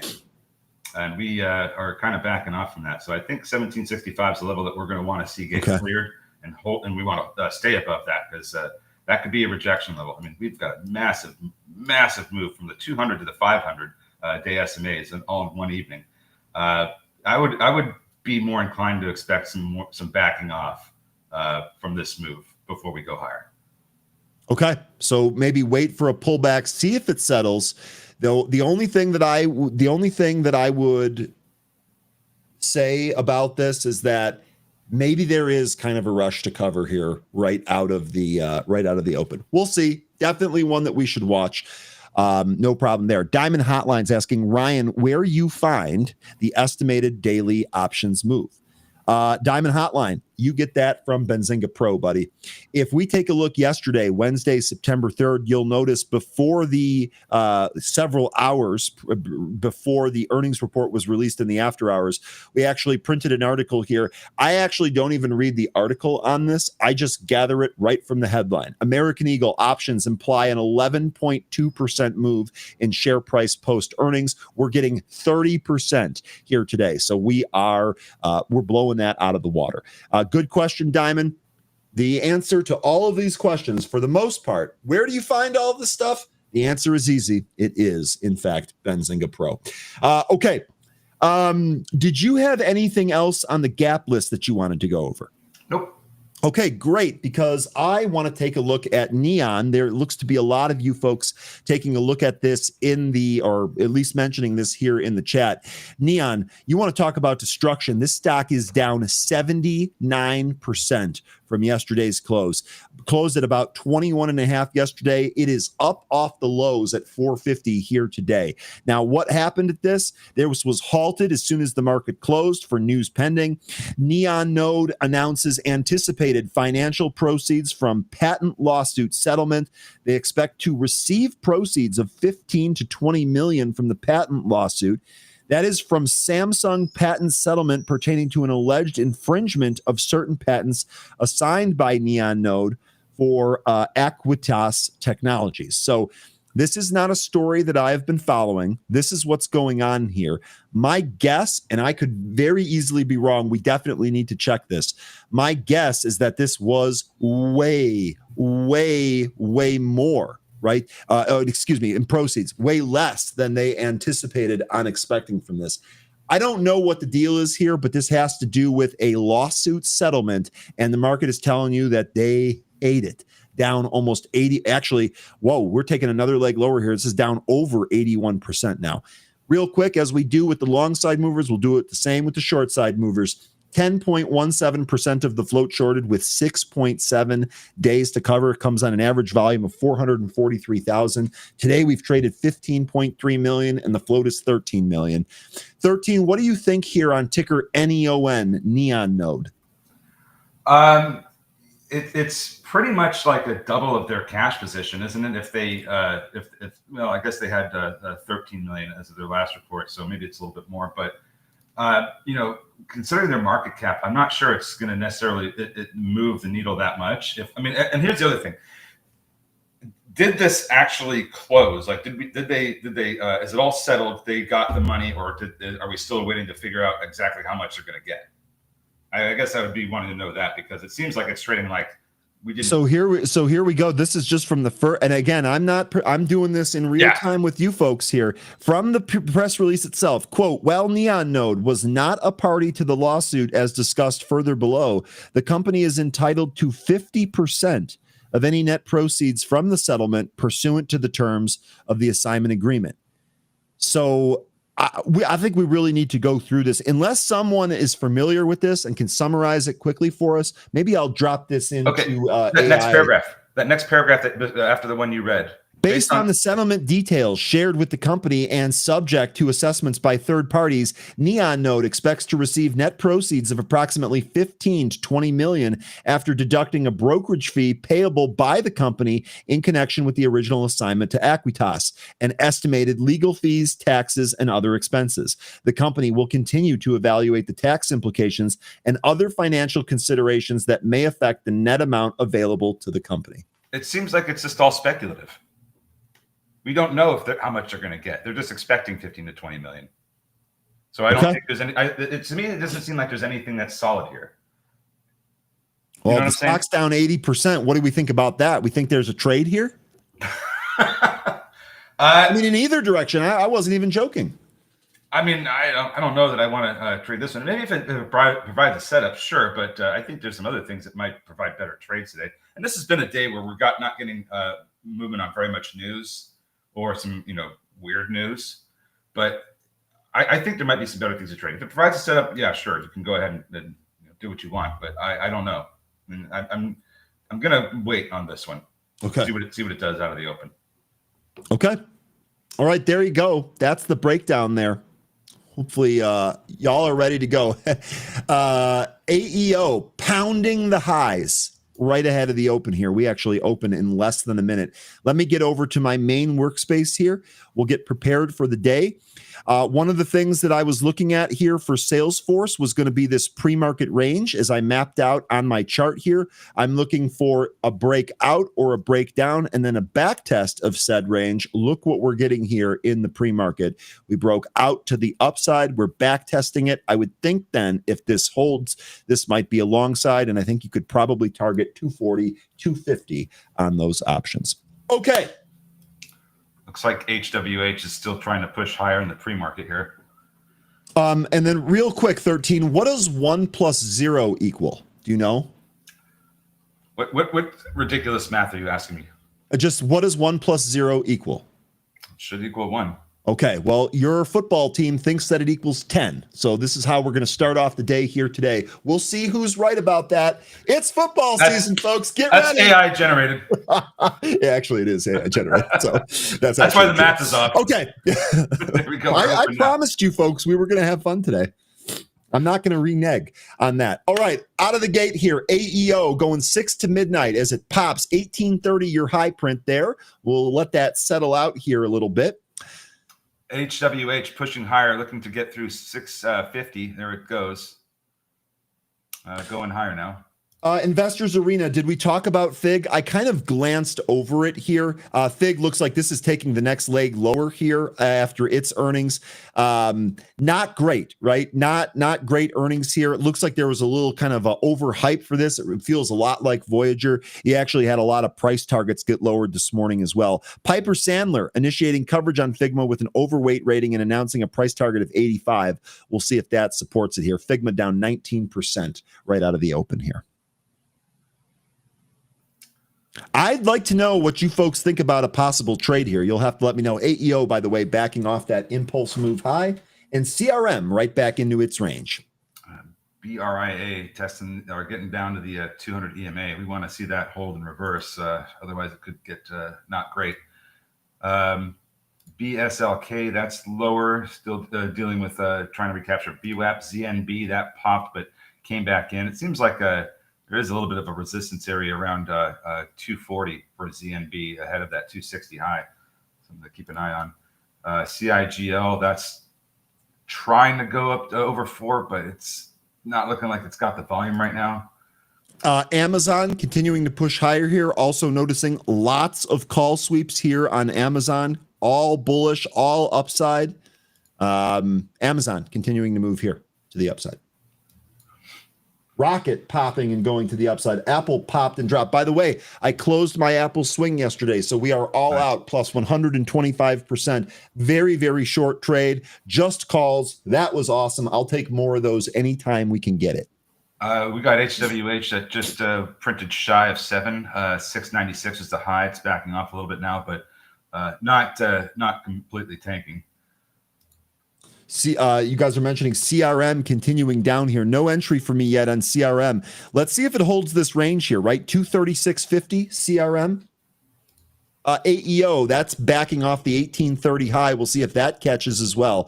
236.66 is your pre-market low here on CRM. That you definitely don't want to get violated if you're looking for a long side entry here.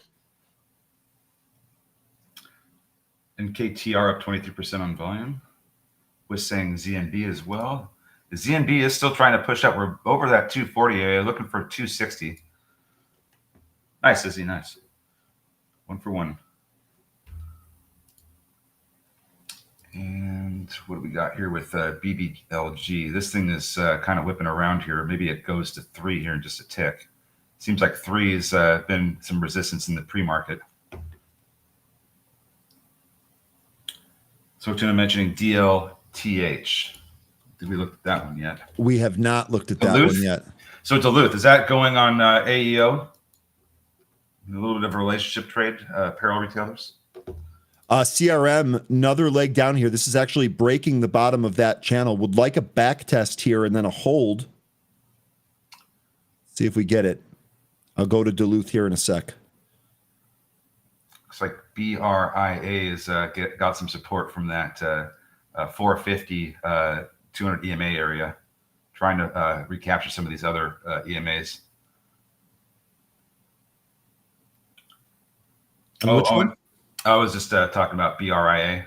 That was had a bounce off of 450. It's come back down since it had that bounce. Trying to get above some of these other EMAs. Looks like $5 is a bit of a tough spot for it. Okay, CRM trying to bounce here. Did not get a fill on that. Darn. CIGL is trying to push through 4. Seems like it's still running into trouble at 4. ZNB, that's higher now. We just broke through the 260 high, the pre-market high. And we could get a bit of an uptrend here in this one based on some of these candles we got from 5:30 this morning and 6:55 this morning. That could take that means that the price could go up to 3 here.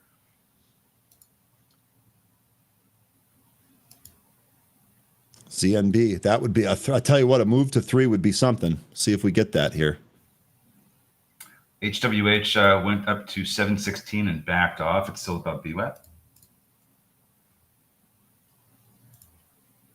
Looks like BSLK is still trying to push through VWAP. Volume's not great right now. And here we go with ZNB. ZNB almost at 3.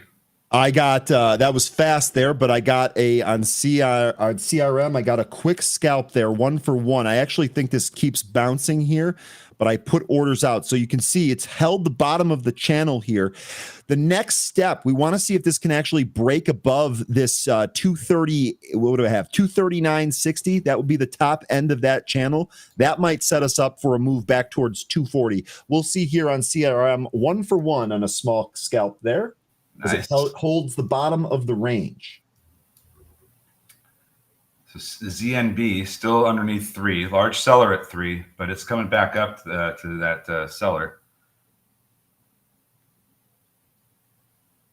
Yeah, I think we were looking for a little bit lower in ZNB or CIGL. You were saying CIGL. Looks like it's about to break over 4, or trying to.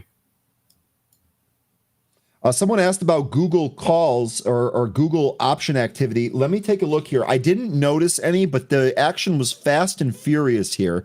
If I filter for Google, I actually see a lot more unusual puts. These are going to be short-term puts. These are the September monthly contract here. Looks like more of the bet is to the bear side on Google. HWH halted to the downside now. Uh-oh. Big pull on that one. Uh-oh.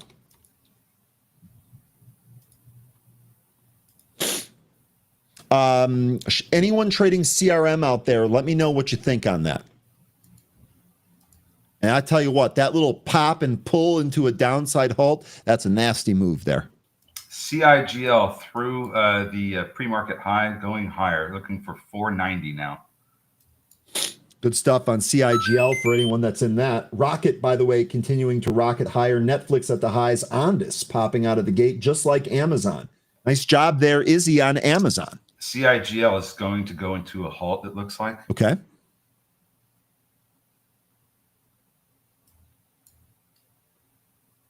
And nope. Still going. So it broke higher there and then pulled off that. 450 looks to be the spot. Jacob on that spot. Higher we go. And ZNB still coming back in after hitting 296, almost to the top of that trend line. CIGL still looking for that 490. 474 current high. Tilray has news, says Ed Edwards. Now, weren't some of the cannabis stocks moving this morning? CGC wasn't, but let's take a look here at Tilray. TLRY. I have to type it right. Sometimes I have to tell myself out loud. Tilray down 2.8% here. Let's see what the news was, if there is any. Breckenridge Distillery and Denver Broncos kick off the 5th year of partnership with new lineup of spirits, including limited edition Broncos Honey Whiskey. Smoke tune. It looks like ALR is running into some resistance at 185 since yesterday. I would try this. I would try any whiskey though. I mean, it could come out of a shoe, and I would probably try it. Well, I don't know about that. I mean, come on, man. All right, you were looking at ALLR. This function was just mentioning it to me that it's a slow grind up. It certainly looks like it's a very slow grind up, but it's running into some resistance at 185. You know what, though? Smoke Tuna had mentioned this yesterday early in the morning, and I kind of watched this the rest of the day. This thing just grinded up all day. Smoke Tuna, to me, it seems that 185 here, if it snaps this, maybe this is no longer a slow grind. This, to me, it looks like we're going to try and test this here today.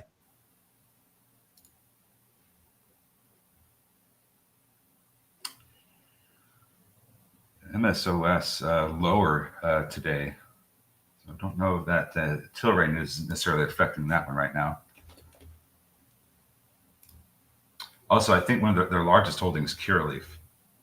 Tilray's? No, MSOS. Oh, MSOS, yeah. If you don't count the treasuries and bonds. It looks like Tilray's lower. What's going on here? You mentioned it earlier. I don't see the connection here. Yeah, I don't either. It looked like it was a whiskey thing. Maybe there's one of those whiskeys that has cannabis infused in it. I don't know. I don't know what the answer is there. I don't think whiskey needs that. I don't either, frankly. Whiskey stands on its own. That's right. Ask me. All right, ZNB is pulling off that 296 high, but it's holding up at 260, above 260, that at pre-market high. So certainly a potential area of support. Looks like it's holding up for now. We want to see this go higher, I think. ZNB, we'll see what happens at 3 there. Here we go. Let's take 3. Give it to us.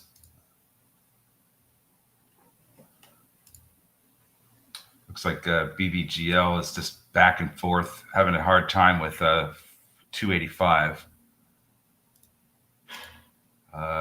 CIGL coming in some more. I think we might. Okay, so watch CIGL. Smoke Tuna, I think you had a level that we wanted this to come into. We're approaching that pretty quick here.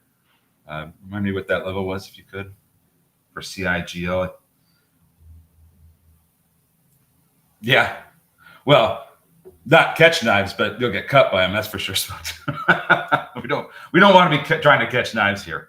No, unless you have chainmail gloves, and we've discussed that before. Or your last name is Spears.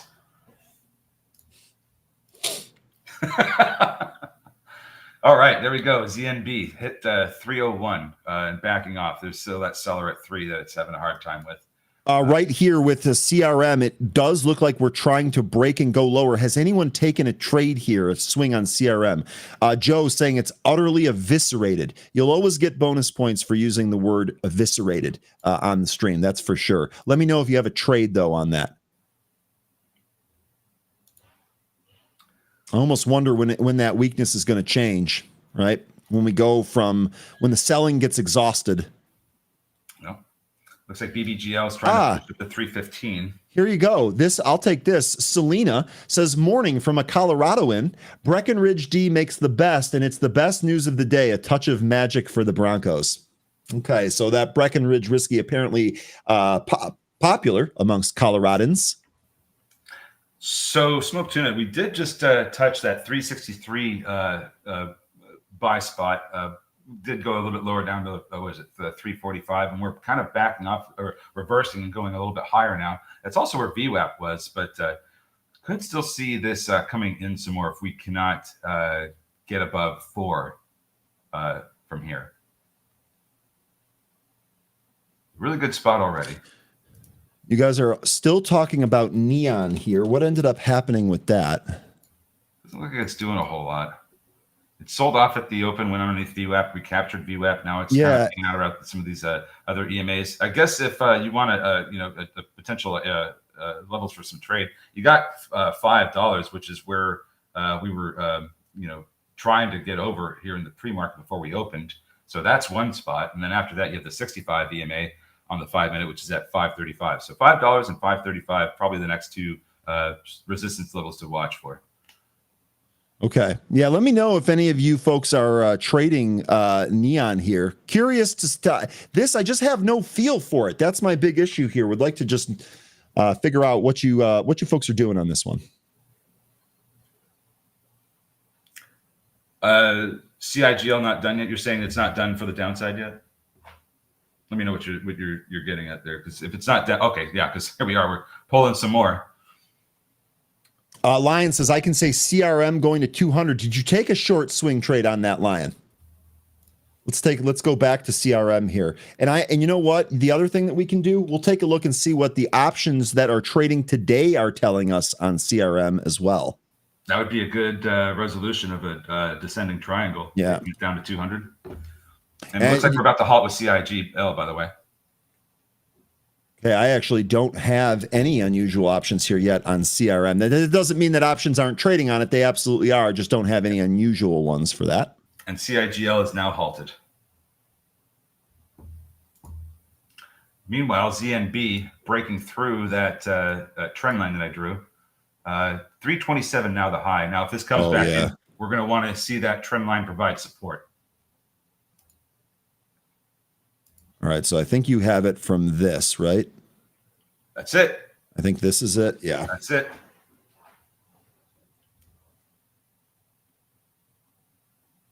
All right, so here we are getting a little bit of a back off. Let's see if it just went back and tested that as support.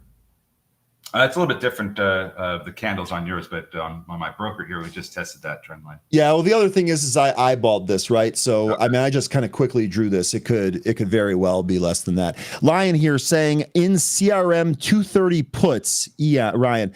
What's the expiry on that? Did you do a leap on this one? Is this one of yours where you're kind of looking out on that, or is it more near term? CRM, the September. Okay, so that's a short-term trade here. You're looking for maybe a move down to and perhaps past 230 to the downside here in short order. That's good stuff there, Lion. Appreciate that. Where do we think ZNB goes next? And what happened with AEO? Okay, so that did back off. That initially had a little bit of a pop there. Part of me wonders if that was shorts covering, but it backed off that spot. Hasn't done much since. Well, we're going to want to see it hold above 1765 where that 500-day is, because that was resistance in the pre-market. We moved over into the open, so we want this to hold up now. Joe is saying, based on what I'm seeing, I'm amazed that the SPY is up. It's the large caps, the Mag 7 that are pretty much keeping it up. Yeah. I mean, what are they at right today? Yeah, Smoke Tuna, I appreciate anytime somebody says this, because we talk about this a lot. These movers are not solid stocks to trade, so take your gains if you get them. I completely agree with that, Tuna. Completely. And you're looking at the list of the Mag 7s. They're mostly up, and if they're not up, they're very, very close to being flat. So yeah, we're up today because these large, the companies that make up most of the SPY are doing well today. Are doing okay anyway.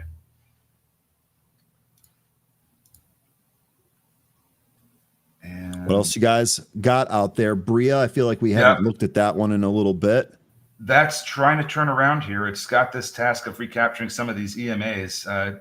Currently dealing with the 9 and 15. You got the 65 above that, and then VWAP above that as well. So lots of levels to get back through with BRIA. And this is the one. This is the one that has the special dividend. Yeah, I was going to say with this actually being what appears to be a legitimate catalyst. Do you think we get that here today or not? Get what? A move back through some of these key levels to the upside. Because I'm just wondering if that catalyst, like if people look at that and say dividend, this is real. This isn't some AI nonsense PR. Maybe this is tradable. It's funny because of all the ones we looked at today, this is the one company that has that's profitable and has an actual, decently looking balance sheet. So it's funny that it's not one of the best movers, but that's okay. This company looks like it's the most solid one of the movers that we looked at. It's just not giving solid moves. It's going to be losing $3 million. Yeah. Here's HWH. Look at the nasty pull on this thing. I mean, good God. BBGL is trying to shoot for 350. BBLG, I think. Yeah, BBLG. I'm sorry. Yeah, Sorry. I got all that. good. All good. It happens. We're still waiting for that unhalt for CIGL. That might provide the buying opportunity that we're looking for. We'll have to see if that ends up giving us that. The BSLK, it had a move out of the gate, but could not get above VWAP, and lower we go now. New lows of the session coming into some of the bottom area of the impulse move that we had in the after hours. Currently getting some support around 4 though. Yeah, this chart doesn't look good. We'll see if that changes. Smoke Tuna mentioning NCI. That's not one that we've looked at, is it? Let's take a look. While you're looking at that, ZNB also pushing into new session highs, 335, 336 now. I think folks are ready for registering them. Yep. Thank you for that mention, Izzy. NCI, nice curl here, Tuna. You think 245, your VWAP next target here on this? That looks like VWAP could be next. Here's what it's struggling with. It's got to get a close above the 65 EMA.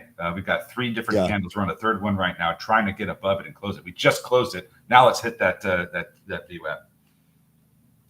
Okay. Good stuff there. Take a look here. Let's check back in on CRM, see if the selling has been exhausted. What's up? CIGL is open now. Okay, I'll go to it. Interesting. Okay, so looking at the CRM here, it is trying to curl and bounce. This 236.50, this might be a key area here, and I've also got the VWAP there at 237.50. If CRM is able to recapture this, maybe we make a move back to the VWAP. If it stays under this level, perhaps some more downside there, looking for that 230 level we discussed with Lion. So that's CRM. Now, you were talking about CIGL being open, right? Here we go. Halted. We got what could be a reversal candle in the last 5-minute candle, and we did hit those loading zones. So let's see if we get a turnaround here. Okay. ZNB is going back to 15. Ryan, are you joking with us? You mean the other Ryan, right? Yeah. Yeah. Mr. Summerall. ZNB, Mr. Summerall. Any relation to Pat, just out of curiosity? Just because it's a football celebration day? New high with BBLG and then a nasty pull back down underneath VWAP. There's a seller that's walking this thing down with a large amount of shares. That was BBLG. Yep. BBLG, yeah. I just want to make sure I didn't screw that up there.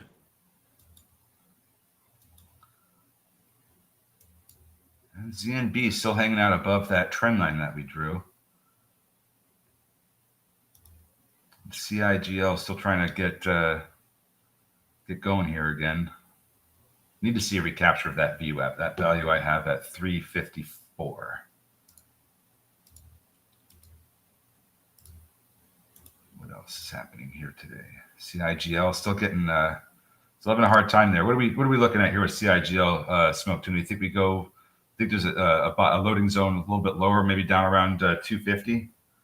As I say, I know you're asking Tuna here. It looked to me like this curl might be getting negated. Yeah. We'll see, though. And it looks like we shall see. BBLG, after that nasty pop and drop, it's trying to recover. BBLG is probably going to really chew up a bunch of stops the way it's been trading this morning. This to me, this action, this back and forth action, that looks unappealing to me. It looks like that's just going to make the trade harder than it already is, to be honest. That's the reason for my comment, because when you get price action like this, you're going to get stopped out a lot. SNTG, this got mentioned as a pop. This came back in. Right Bitcoin. After that pop came back in.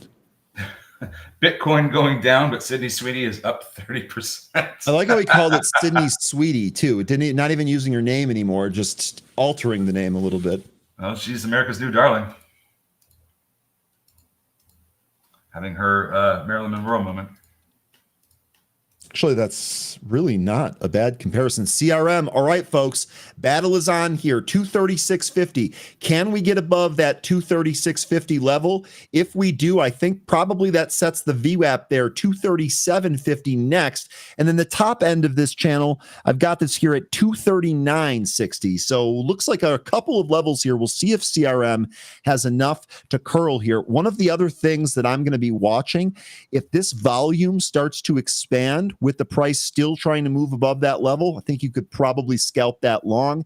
If it just continues to get blocked by this 236.50 or the volume remains unimpressive, it might be resolving lower. We'll see here. It looks like it's trying to curl.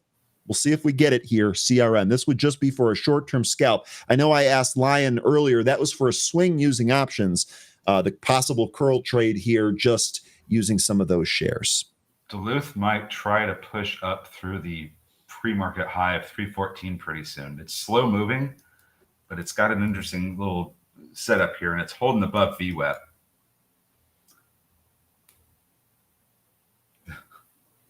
I'm going to take a look here. I do see Apple calls continuing. Now, Apple still, that actually had a weak pre-market, but it does look like it tested 240 here on that pop.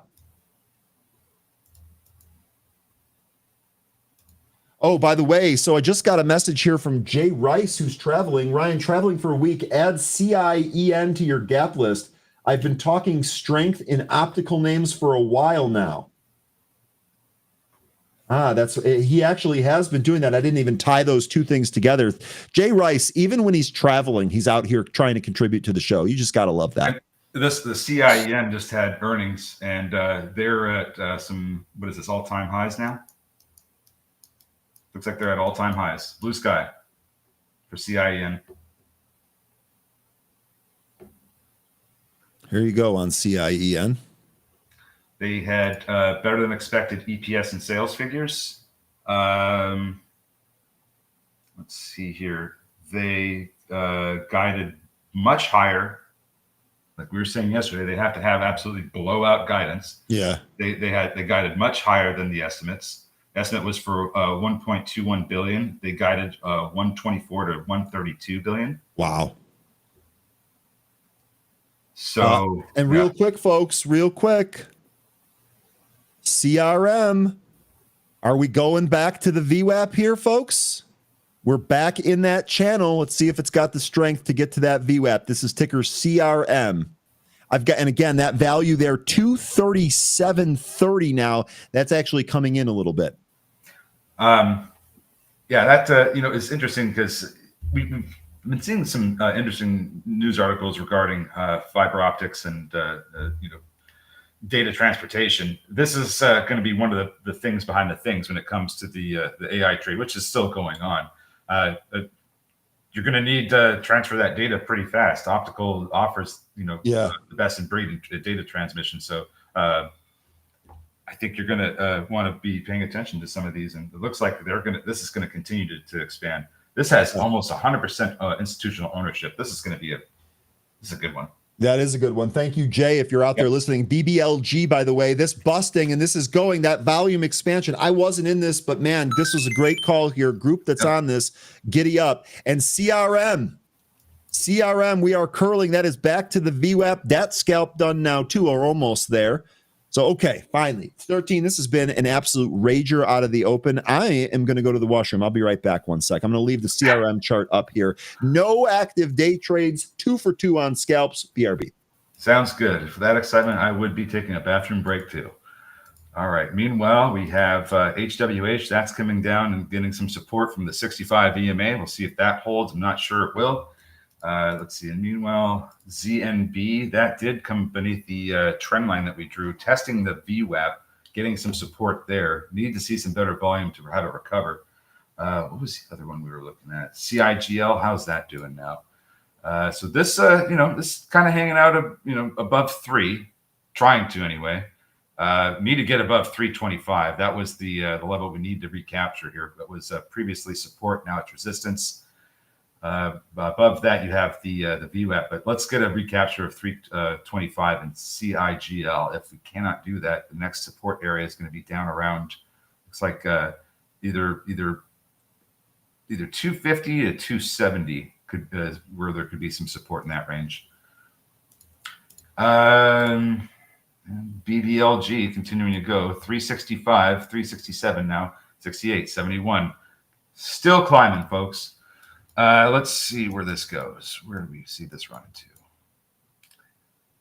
So this might run into some trouble around 380. That might be a spot for BBLG. 380 to $4. Let's see what happens there. Maybe we get some a bit of a rejection. Brandon's asking, what time frame do you draw trend lines on? Honestly, Brandon, we are not we draw them on all the time frames. I don't think we have a single one.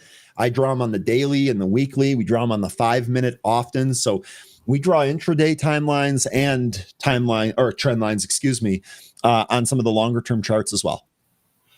Yeah, if you're depending on the time frame you're drawing, you're drawing it for that time frame typically. So right. If you're drawing on a daily chart, you're looking, you're looking for more historic, but you're looking for the price action to correspond with the daily chart and your trend line. Whereas if you're on a 5-minute, you're expecting some shorter term moves that could hit those levels or those trends.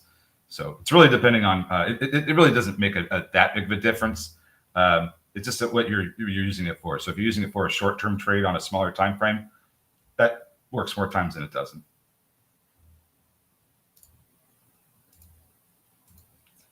Around here real quick. Here we go with DLTH, Duluth. Very slow moving, but it's coming back up to that high that we put in the pre-market and in the regular session. Here's your DLTH. Took me forever to get that up here. Yes, Raj, it was CIEN that had a really heavy institutional ownership. Looks like ZNB is getting walked down right now.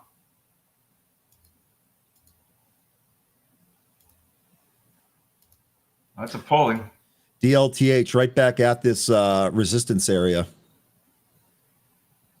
Let's take a look at the SPY and see where we're at here. SPY kind of battling, not really making any decision either. Open being asked about here. Here's your open is ripping on volume, Mama Bear. That's a happy Mama Bear right there.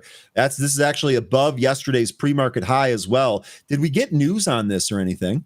We just got the ISM non-manufacturing, so that's the last thing that could have made any kind of move, and I don't think we really responded to that very much. Yeah. CEO Open Door CEO Kerry Wheeler cashes out nearly $35 million after the Open Army meme rally. That is news as of this morning here. And there's DLTH with this new session high. It was slow, but it worked.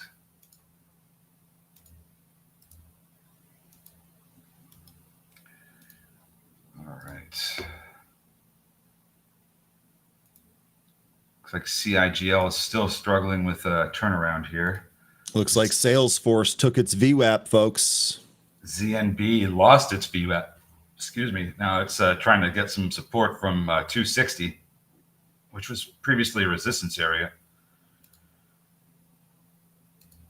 BBLG, new session high, 404. Now it's backing off.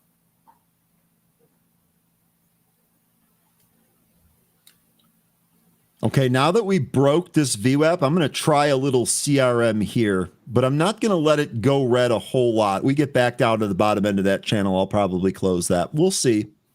We're working off some profits off this already, so we can be a little bit, give it a little bit more leeway. G-Man, we hit it. Which one? Which is he asking about? BBLG. We were looking for that. I believe it was I think I said 380 to 4. We got more than a little bit more than 4, and we're backing off now. There is a little gap that can be filled. If we can get to 415, there's a gap that fills up to. It looks like it's about 450, 455. That's from June 27th to 30th. that weekend gap there. Yeah, Lion here is saying CRM may give a false breakout and then go south. That's exactly why I just put a little bit on here. I think it is kind of risky at this VWAP. I know it's trying to take it out here, but in case that's a head fake, we don't want to be too overloaded on that, you know? Big drop in SPY here. Might set up the TQQQ trade. Okay, we can take a look at that. Or should we take a look at SPY or should we actually take a look at the TQQQ? Well, I don't know what the reason for the move down Let here me see if I can find that out for you. Ooh, CRM, big pull here. This is why we did it in little size. Yeah, the right only back thing, through its VWAP. Let me manage this real quick. Sorry. The only thing that I see in the SPY, as I mentioned earlier, was the ISM non-manufacturing numbers. That's the only news that we've had recently. But TQQQ really coming down. See if I can find anything else out there. My Do provider. you have a truth or anything? Sorry. The truth. a post, a truth social post. I know. It's just funny to hear it's still called that. I mean, I'll call it whatever you want. A post, I guess. No, just call it a truth. Yeah, you know what? A post, that's what I call. I don't really call them tweets anymore. I call them posts on X. I would do the same thing, frankly, on Truth Social. All right, CRM still battling with that VWAP line. You might still be right on this. Position sizing keeping me protected in this trade. Duluth. Always never forget about position sizing. Sorry, 13. Duluth popped up to DLTA. I'm sorry, it popped up to 327 and then backed off. So there's a nice pop there. It's starting to get a little bit more volume, but still really low. CIGL trying to put in a base here. Maybe I don't know. What do you think, Smoke Tune? Do you think there's still more downside here, or is it trying to establish a base so it can recapture VWAP? What do you think? ZNB is trying to, it looks like that's trying to turn around. That's also underneath its VWAP, so be careful. Looks like we're still lower here in TQQQ. The CIGL, what has me worried about this, it does look multiple times now like it's tried to curl off of the bottom, but it really can't take out any of the key levels. It can't even really get to VWAP. And on top of that, you've got your volume really kind of compressing here. So I don't like that in terms of the curl trend. I'd like to see something else, but it is worth noting that that could change really quickly. A big volume spike in here makes this entire thing look different.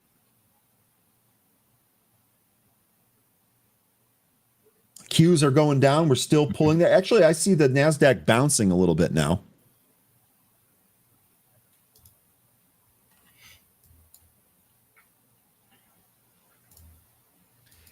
Lion says, Ryan, you're doing the right thing. Stay small and book gains quickly. Look, I have all day to come up with a swing trade here on CRM if I feel strongly about it. In the meantime, I'm going to do exactly what you just outlined. Smaller size, not trying to be a hero on anything. And when I get gains, just get them booked. Get them booked, work off profit. You can always rebuy here. NCI being called by Smoke Tuna. Let me put that on screen. This is some wild differences in price action for CRM. Like there are analysts that are calling for this to go to 400. Meanwhile, you have some that are looking for 221. We have Lion saying 200. Yeah, I mean, yeah. Well, I mean, when we're talking analyst targets, they're Well, Lion's an analyst. I consider Lion an analyst. 6 to 18 months out. Well, I mean, but is he say? Are we considering him 6 to 18 months out? I'm sorry. I'm doing too much joking now. I apologize. Okay. Stop it. No, I'm just kidding. No, it's just kind of like there's such a big difference of opinion on this. I mean, this thing could be anything. It certainly could go to 200. It looks to me like we are in a descending triangle, and 200 seems like that's more likely than not. Yeah, I mean, the more immediate concern right here, and I am down on this most recent trade here. The thing that I'm looking at, so this actually does kind of look like the head fake that Lion was talking about. NCI. I just had that up. Did you? Yeah. Oh, I didn't know. Sorry. Here you go. We are right at those pre-market highs, NCI. Looks like ZNB is trying to recover as well. It just made it through VWAP. Thank you, Ryan. Tell him about the Lion. LOL. Everyone knows about the Lion. Everyone knows. That's funny. INOD back on the relative volume scanner. And this is ripping on volume here on INOD. See if we had any news on this. This is up 8%. Now I don't have anything He said fresh it would. here. He said it could. But what? Or maybe that was IDAI. Yeah, it was IDAI. That Okay. one, that's T-stamp. That's we used to call that tramp stamp. Yeah. I do. You know what? I do still have do. a little bit of that. I still do call it that.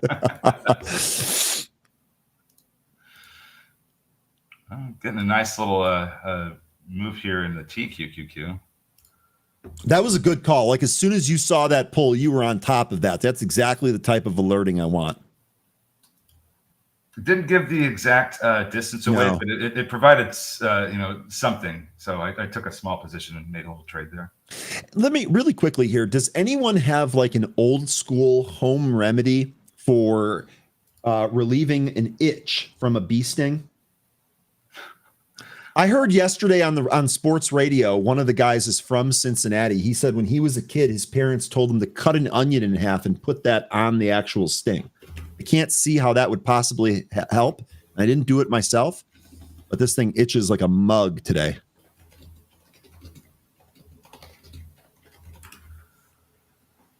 Okay, go nice curve on the here. Let me. It's CIGL, right?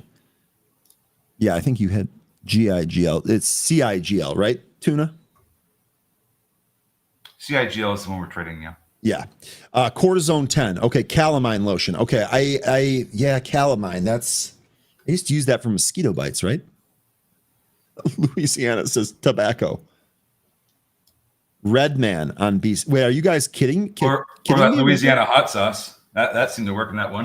Pouring hot sauce on my ankle. That's not something I thought I was going to be doing here today. There was a Louisiana hot sauce commercial way back in the day where the dude was just eating it on his porch and he watched a mosquito come up and oh yeah, I remember that commercial. Then it explodes. Yeah. Oh god, that was so good. That is man, 13. You're bringing me back to my childhood with that call. And I remember seeing that during a football game. So we are in the season.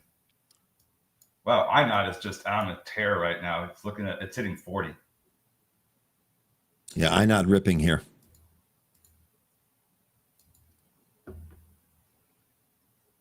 Oh my gosh, yeah, this kept going.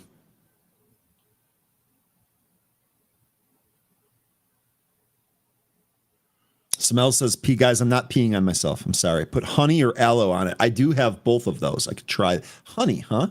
That seems ironic."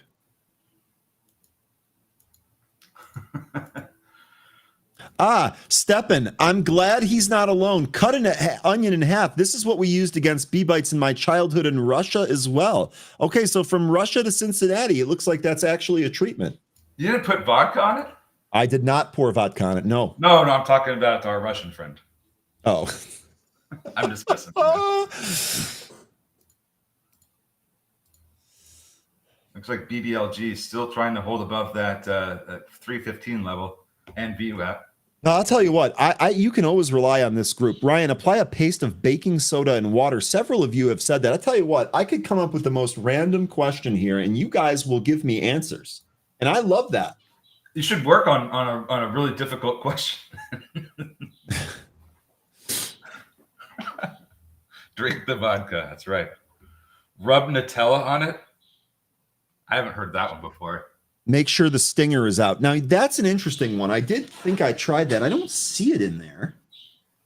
Oh, it's not like a splinter where it's going to, it shouldn't go like deep like a splinter. It should be on the surface. Yeah, okay, that bee you guys are talking about paste. Let me tell you something. That bee got turned into paste right quick as soon as I realized what happened.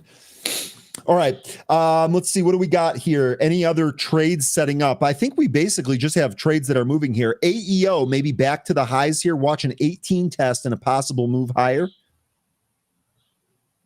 Yeah, CIGL still trying to push higher here. We're saying a starter on CIGL, looking to trade that to the upside there. Looks like there's a seller in the way at close to the 350, but it's like 345, 346. Poke yourself somewhere else so that you forget about the sting. Trump bump. The major pain remedy, right? Oh man. Market bouncing here. SPY, NASDAQ, Dow, all trading higher. I didn't see anything Across the wire, let me check again here. CRM is bouncing 2 on this. I wonder if there's something else going on. Let me see if I can figure out what's going on here. Maybe it's just trading here. It did look like the market was trying to bounce right there, though. CRM recapturing its VWAP in the meantime. No, I don't have anything new here. Reuters cites White House officials saying Oh, yeah. Trump told European leaders on a call on Thursday that Europe must stop purchasing Russian oil. He also emphasized the European leaders must place economic pressure on China for funding Russia's war efforts. Now, let me ask you a question here. I know I'm asking you to speculate. I'd encourage the group to speculate a little bit on this too. Europe has really kind of they have been adamant that, you know, Russia's really bad and support Ukraine and all of that stuff. To me, it seems like this is an easy ask for the Trump administration. I would think, in other words, I would think Europe would be agreeable to this. No, what am I missing? It could be a number of different things. I mean, this is a union that is in some serious debt as well. So basically just stopping the purchase of cheap oil isn't something that, you know, India certainly doesn't want to stop doing that. Might be a little bit of a painful pinch for some of these other countries too, but that's speculation. I don't really have a whole lot beyond that. And that's okay. I don't know what the right answer is. That's why I was just kind of asking for speculation. I would imagine that they would be successful in that attempt. Duluth. 368. Yeah, sorry, Zach here saying Europe has been reducing Russian oil and gas imports. Again, to me, it seems like that's actually a reasonable ask that might be successful for Trump. Anyway, you're missing DLTH. Okay, enough of that. I'm sorry about that. Here you go. Here is your DLTH. We did pop above 350 and we pulled back. Is there a load zone down here at 315-ish?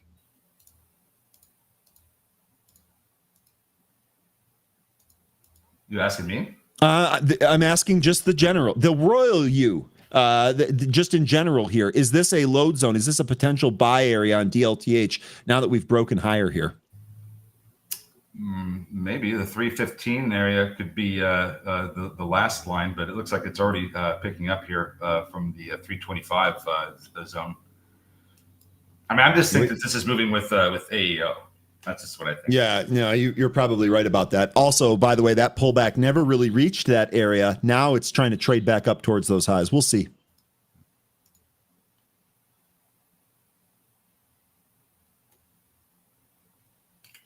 That bounce, by the way, very, very quick. That is now dissipating here. In fact, well, I don't want to take DLTH off because here we go, new highs. So there we go. We just broke above that again. Market is pulling, Izzy. I'm seeing that bounce pretty much got sold into. Now it's not breaking down yet, but it is pulling back. So I'm not sure the strength of that bounce. We'll see. Let's give it a couple more minutes here for the candle to close. Yeah, CRM did poke its nose above the VWAP. We'd like to see more than a poke above the VWAP, right? Because the last time that we got a poke above the VWAP, in fact, that was my entry trigger for this most recent trade that I'm now green on it, baby. Let's go. Let's start moving. And remember, Lion, as we talked about earlier, we will get these gains booked as long as we get enough of them here. And I don't know, that's still struggling with that area. Let's see if we can pop above this. I really think that the candle here, what was this value? 237.98. So 238 looks to be the next spot that we need to get above. See if we do that there. Oh, PayPal getting slaughtered right now, guys. What's going on with PayPal? I'm going to take CRM off the screen here real quick. Trade it on your own. I want to see what's going on with PayPal. It's down 4% now. Google ordered to pay $425 million in privacy class action. It's showing up on PayPal. Yep. The feed, but that's old. That was the 9 a.m. PR was from yesterday morning. Yeah, Google ordered to pay. I don't know what's going on here. PayPal continuing to pound the lows, down 4% now on PayPal. What's Sezzle doing? Good thought there, 13. What are another peer doing there? And we could also maybe check a firm too on that. Yeah. Sezzle, not a whole lot of action, but is following lower here. CRM trade working, folks. We are above 238. Let's see if we get a 240 test. Not going to let this trade go red, so going to close this if it pulls back. Sezzle, new lows now, 13. That was a great mention right there. I guess we haven't got the move in red financial yet. That's another buy now, pay later. That one might go red. So yeah, just kind of was thinking. I don't know what's going on with PYPL, but start looking at some of the other peers. Izzy suggesting SoFi, which is not a bad suggestion. We'll take a look at that and see what SoFi is doing here. That's down slightly. Got the SoFi. I'll tell you what, this last candle here, it does look like it's following that. A little bit. Okay, I'm going to close CRM here. A little bit of green. We're basically trading for lunch money here on that, but that's another one. That one actually had to hold red for a little bit there, but another successful scalp there. Ticker CRM. We are all out of all day trades at the moment. I'll wait for another setup here. I'll tell you what, I don't think that CRM is done either. I think we might have another opportunity on that here today. Barat, sorry, 13. Barat also mentioning that Square, ticker XYZ or Block, Square, whatever you call it, that's also down here on this. CIEN, this is trying to recapture its VWAP. And if we can't get a recapture here, this will probably have a pretty bearish pattern. And we might get a resolution down to the 65 EMA. I don't know. I'm actually going to refresh Pro here because I think I've done a lot of clicking around here.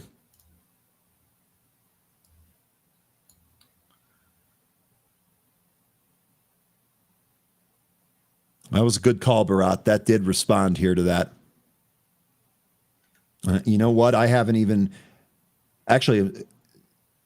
Let me see what puts these are. These are the neon. I'm seeing neon 5 puts. So it actually looks like that was probably a new trade. I'm not sure that was a closing one. Hour with the setup. That's ticker HOUR.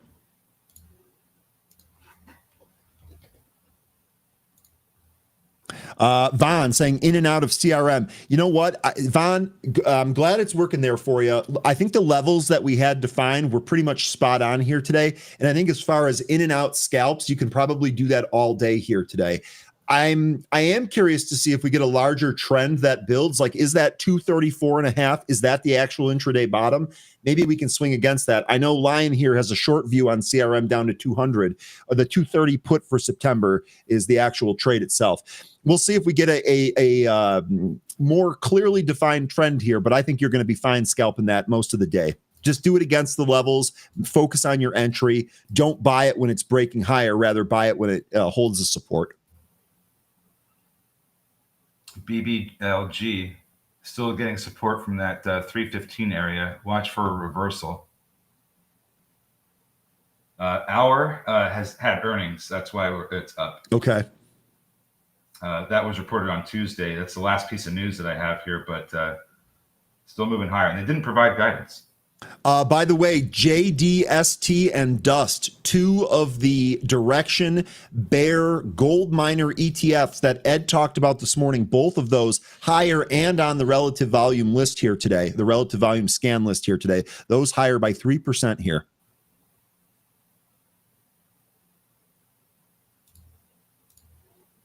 CRM looks like it's stopped pretty much right at that 239 area. I'll wait for that to get a little bit further away before thinking about the next trade here. I'd actually really like to see that sell off to a support and hold, maybe even a VWAP and hold for another trade. We'll see if we get it. PayPal still at the lows here, 66.20. Tell you what, PayPal's getting crushed. Looks like HWH trying to turn around here. Okay, let me bring that up. That was actually a good trader for us too. And here's BBLG getting some volume here. This is still looking like it's trying to push up. Okay, a number of you guys seem to be on BBLG here. Daniel and Smoke Tuna. Smoke Tuna saying it's pushing again, but be careful. Don't forget to take your gains. And again, the way I'm trading some of these things, right there. See how it looked like it might break and then kind of show a curl on the chart? That looked to be a head fake. Big pull back down here. Smoke Tuna's right. Take the gains if you get them on these. That was a nice little. Seems like it's just having a hard time getting and holding above 375. We do have prints above that, but no closes above it. Big B's in the 242.5 call for tomorrow on CRM. I'm up 34% on that. 242.5 call. That's only $1.50. You know what, Big B's? I might take a swing at that and just kind of let that one go. Do that in small size just in case it gets absolutely yanked.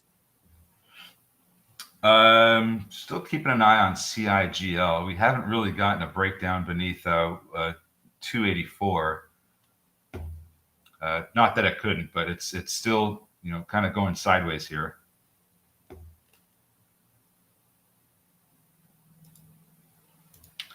ZNB, that's still trying to hold above 260. We have not closed beneath that level. That was the resistance level. It's turned into support. We need to see that hold up.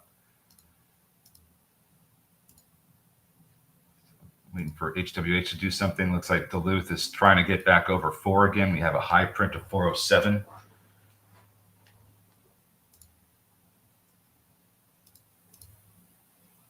And TQQQ is just doing mighty fine things after hitting that low of 88.62. Yep. We got a reversal and right back up to VWAP. Oh, CRM, guys. There it goes. Starting to go higher here now on CRM.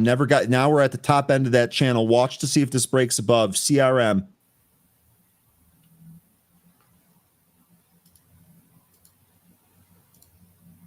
CRM popping. There we go. So I was out a little bit earlier on that. Big B's, those calls should be great. Those calls are up 24 cents since you alerted them, and they were already up 34%. In fact, I didn't get filled. I tried to buy those at 150, and it ran away from me. Looks like market's recovering. Let's see where we are at the SPY today. Yassine says, bang, bang, CRM. I'll take that, Yassine. Let's go. Let's take the roof off. Am I right, Yassine? 246 previous days VWAP. Thank you, producer. I kind of get the sense that we may see some red tomorrow, depending on how today closes.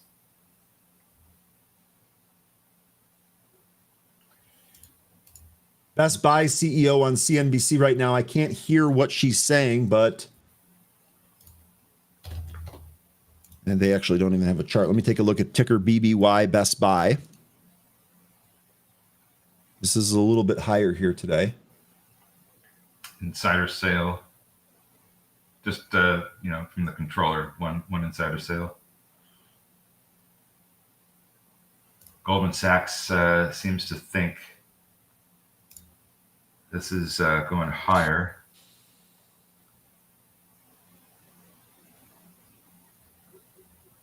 CIEN, which we talked about a few times here today, that's basically right at its VWAP at the moment. Ours still under that 170 high. Bria, what a disappointment this was. This just is kind of rolling over. I don't see any strength in that name here. BBLG back on now, but again, I would not buy these breaks to the upside. Your entry's got to be on that pullback. Otherwise, you're facing a yank right in your face. Yep. The best. Thank you, producer. Always can. I tell you what. Between the producer and between 13, I don't know how much more I need. Best Buy CEO talking about the development store digital platform. How could I? You're absolutely right. Okay, let me amend that. Between 13, the producer, the chat, and Benzinga Pro, I think we got everything that we need. CRM 240 tests coming on CRM. Glad all you folks are making money on that. Look at this. This has been a great day. Look at this with BBLG. That's 375 area, still a stickler of resistance. I mean, it just continues to slap it back down. I do get the sense that if we do manage to get over 375 and we can hold above it, we could see some further upside. But that is the stiff resistance that the BBLG is facing right now, is that level. Really quick, love what the producer is doing here. Watching PayPal holding shares are moving sharply lower on volume, by the way. Traders circulating that the CFO and the COO, Jamie Miller, currently presenting at the Jefferies FinTech Conference. Folks, this is why we talk about some of these events all the time. We try to give you dates when these companies are going to present because they said something there. I think that goes without beyond a shadow of a doubt, they said something there. Market didn't like it. Looks like the bottom was 66.23 on that yank.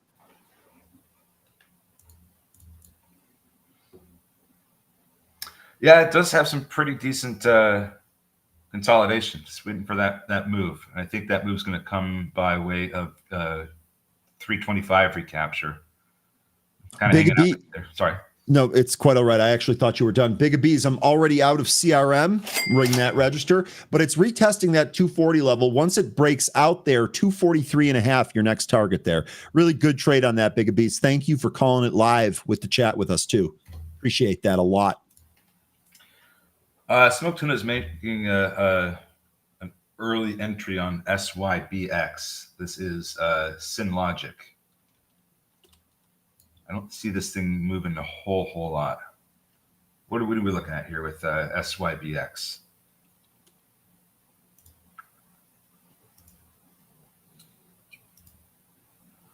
TQQ almost out. I guess it's a little bit higher than. No, it was a little bit higher than 89.50, but still trying to recapture that VWAP. Big bear hug adding to BMNR long position. Now that's a long-term position. Okay, so is it down today? Yeah, down 7.3% here, BMNR. I'm not in this one. This is one that I don't feel great about. I shouldn't say I don't feel great about it. I don't feel as if I have enough good actionable information on this name. And we are just a few seconds shy of that 10:30 time where we see volume leave the market. Let's keep that in mind as we try to do some more trades. Maybe this is not the environment that you want to be placing trades in. So if you don't do that, that's not a problem too. Make sure you protect that capital. And if you are going to hang out and protect that capital and just kind of sit on your hands for now, before you do that, hit the like for Ryan here. Yeah, keeping everything together. 13. Yeah, 13. I mean 10:30. It's 9:30 here, but it's 10:30 is what I meant. Yeah, I live in Central Time, but basically when I'm quoting times, you're hearing me quote Eastern. Market runs on Eastern. Yep. I quote Eastern times. That's just how it goes. Yep, typically I do. I just made a mistake. It's like BBLG ended up printing a little bit higher. Now it's trying to hold above that. It's trying to get back above that 375. It was above it a second ago. Seems like the seller has moved up to 385 right now. By the way, 244.5, your 20-day moving average on CRM. Would not be surprised if that gets attested here today, if it continues. Several of you asking what the play of the day has been so far. I think we're all kind of trading some different things here. What do you think about that? The play of the day? The play of the day here. What was the play of the day? I've basically been just trading CRM here. It's not been the biggest mover, so I'm not sure that that's the play of the day. But y'all have to let me know. Yeah, I don't know. It might be on an individual basis where they just nailed the entry and exit. There's some. It seems like AOE was probably the play of the day, but I think that really just depends on where you started your trade. Yeah, I would almost say that would depend on whether or not you were in for the earnings, right? Because that thing's still up 31% here. It ripped out of the gate, but it hasn't been able to take that out yet. Duluth had a pretty good one. Play of the day, ZNB, says Tuna. Going from 220 to 341. Yeah, you know what? He might be right because this was basically the 250-ish break of the pre-market highs. It went right through the trend line that you had given the group and then topped out at about 340. Out CRM 240, Yassine, let's go, dude. Let's effing go. And then real quick here, Brett asking, hey, Ryan, it's off topic, but how bad was the July storm flooding in Illinois? My company put me on standby yesterday for possible contract with FEMA for damaged home inspection work. So I didn't see a lot. We definitely had some rain here, and it came quickly, but I don't know of a whole lot of flooding. I didn't have any trouble myself. My mother, who's had trouble before at her house with flooding, and no issue at all, not even a drop. Maybe that was a little bit more out west. By me, there wasn't really a lot of that at all. I generally, when you have really bad flooding and you drive down a residential area, you see a whole bunch of ruined old furniture at the curb. None of that happened here recently. So I almost wonder if that's a different part of Illinois, maybe the western suburbs or perhaps the southern suburbs.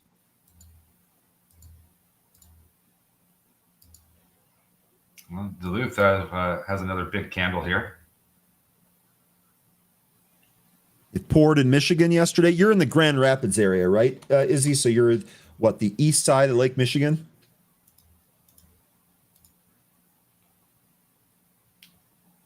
Here you go on DLTH 4 test. Looks like that's coming here. This thing's been tough, though. This thing has been yanking. Doesn't give an easy trend there.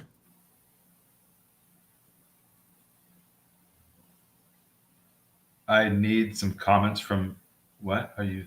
What about to? I don't understand what you're asking. He wants feedback on his platform. Oh, Netflix new highs, by the way. Costco looked like that's going for some new highs as well. By the way, VIX back into a 15 handle, 1584. VIX at the lows on the day.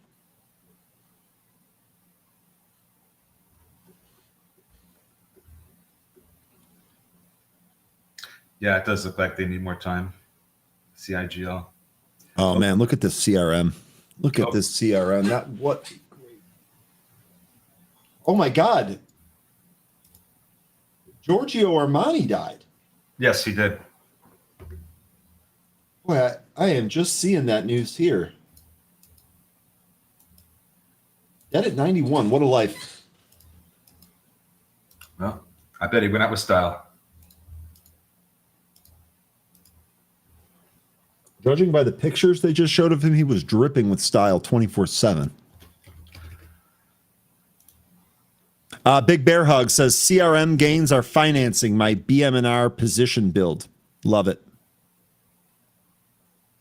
Learn with Moses asking about DraftKings on the day that the NFL season kicks off later tonight.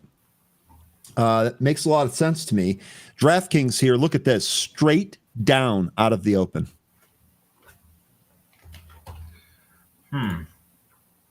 I feel like we see this with the start of the NFL season and the betting stocks. I feel like this is not the first time that we've got that. Well, probably because it rallied into the event. It's pretty much been, like a lot of stocks, it's been pretty much, straight up since April. And like so many other stocks since then, it's been needing to cool off. So maybe this was the opportunity. Lots of people are like, oh, this NFL starting should provide some good liquidity for everybody that wants to be out to get out. But there will be an opportunity to get this cheaper, I think. I think we'd want to look at 40. Seems like 4250 is going to be a support area. It was previously. But if we lose that, I like 40. Joe, so much seasonality on Donkey Kong. Shout out to calling it Donkey Kong. My man Mitch. That was a going thing that we had here with DKNG. And for anyone that played the Donkey Kong Country on Super Nintendo probably can understand. Tim Cook taking over Armani Smoke Tuna. That's got to be fake news. You are fake news. Got to be. There's no way that's true. That'd be good for Apple, bad for Armani. They really need a CEO change there at Apple. Looks like BSLK is starting to curl up. Got a seller in the way at 410. BBLG is also trying to push higher. BSLK. I got to type the ticker in right, Ryan. Come on now. Lion here saying regarding CRM, it looks like 240 is resistance on CRM. You know what? I pulled that off my screen. Let me throw that on another chart here so I can keep an eye on it. And you're absolutely right about that, Lion. And Joseph Schmo, I think once we get closer to, I don't want to say the end of September, but it might be more like the middle of October. That might be the time where DraftKings starts to trade better. I think the seasonality has showed us that before, that it kind of weakens into October, November, and then it goes on a big run into the Super Bowl.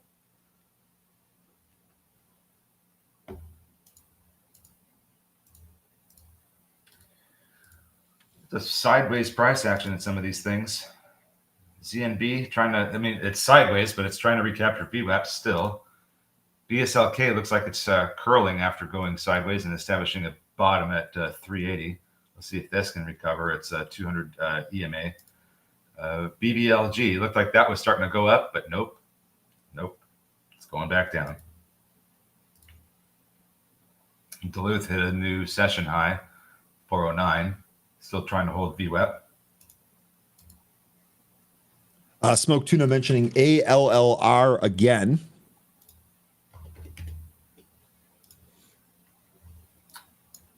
So, Joseph, I'm looking at HIMS. You're looking for squeeze potential. So the percent of the float shorted is there, but the days to cover isn't up to the parameter we'd like to see. It's less than 2 days. Doesn't mean that we couldn't see a potential squeeze in this, but it just isn't likely to last. Let's see here what we got with the chart. Because if we are going to see a little bit of squeezing action today, I would think that depending on how much that works, if we can go higher than 47, the 50-day SMA is where I would be keeping an eye on.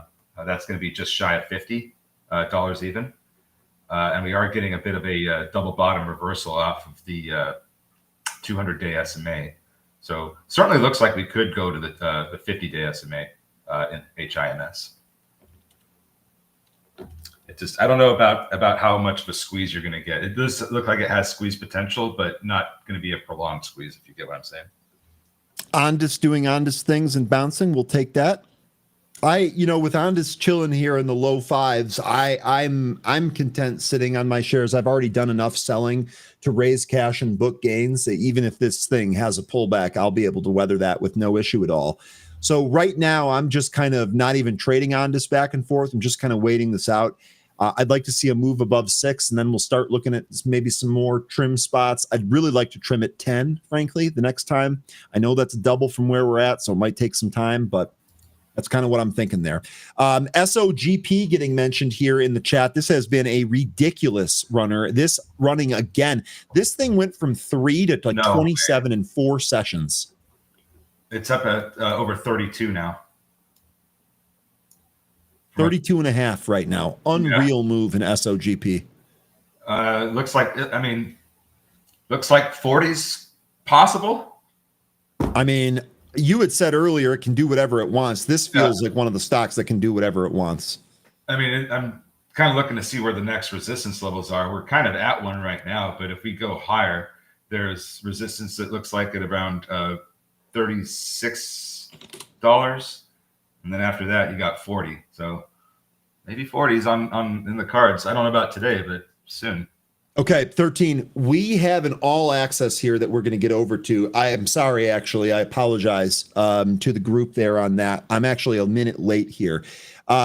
So if you could wrap it up here, we're going to move over to all access.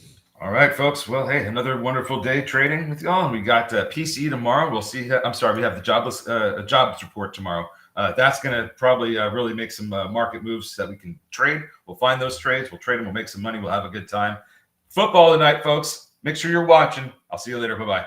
All right, 13. Wonderful job here today. 13's departure leaves room for one of the other people in the world that feels the same way that I do, that this is pretty much akin to Christmas morning. Let's go ahead and bring on the one and only Dan Leach. Dan, how you doing on NFL return day?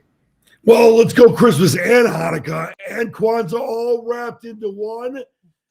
I'm doing it, Ryan. I just got back from New York City, saw Oasis, went to the U.S. Open, and had assorted pizza. And now I got football. It doesn't get any better. Dan, it sounds like all things coming up, Dan, right now. Remember, he can see like an eagle, folks. Dan, what do you got coming up on All Access for us? Really excited. Got Mark Gauswick. He is the CEO of Easy Environmental Solutions. So looking forward to talking with him and looking forward to some football, Ryan. Let's go. Who do you got tonight? Eagles. On the money line? Points? Money what do you line, got? far Eagles fly. You got it. Big night for Barkley. Okay, that sounds good. Dan, take it away, boss. Hey, Zingers, and welcome to All Access. I've got a wonderful guest for you today. It is Mark Gauswick, the CEO of Easy Environmental Solutions. He is joining us for an exclusive talk today. All access starts right now.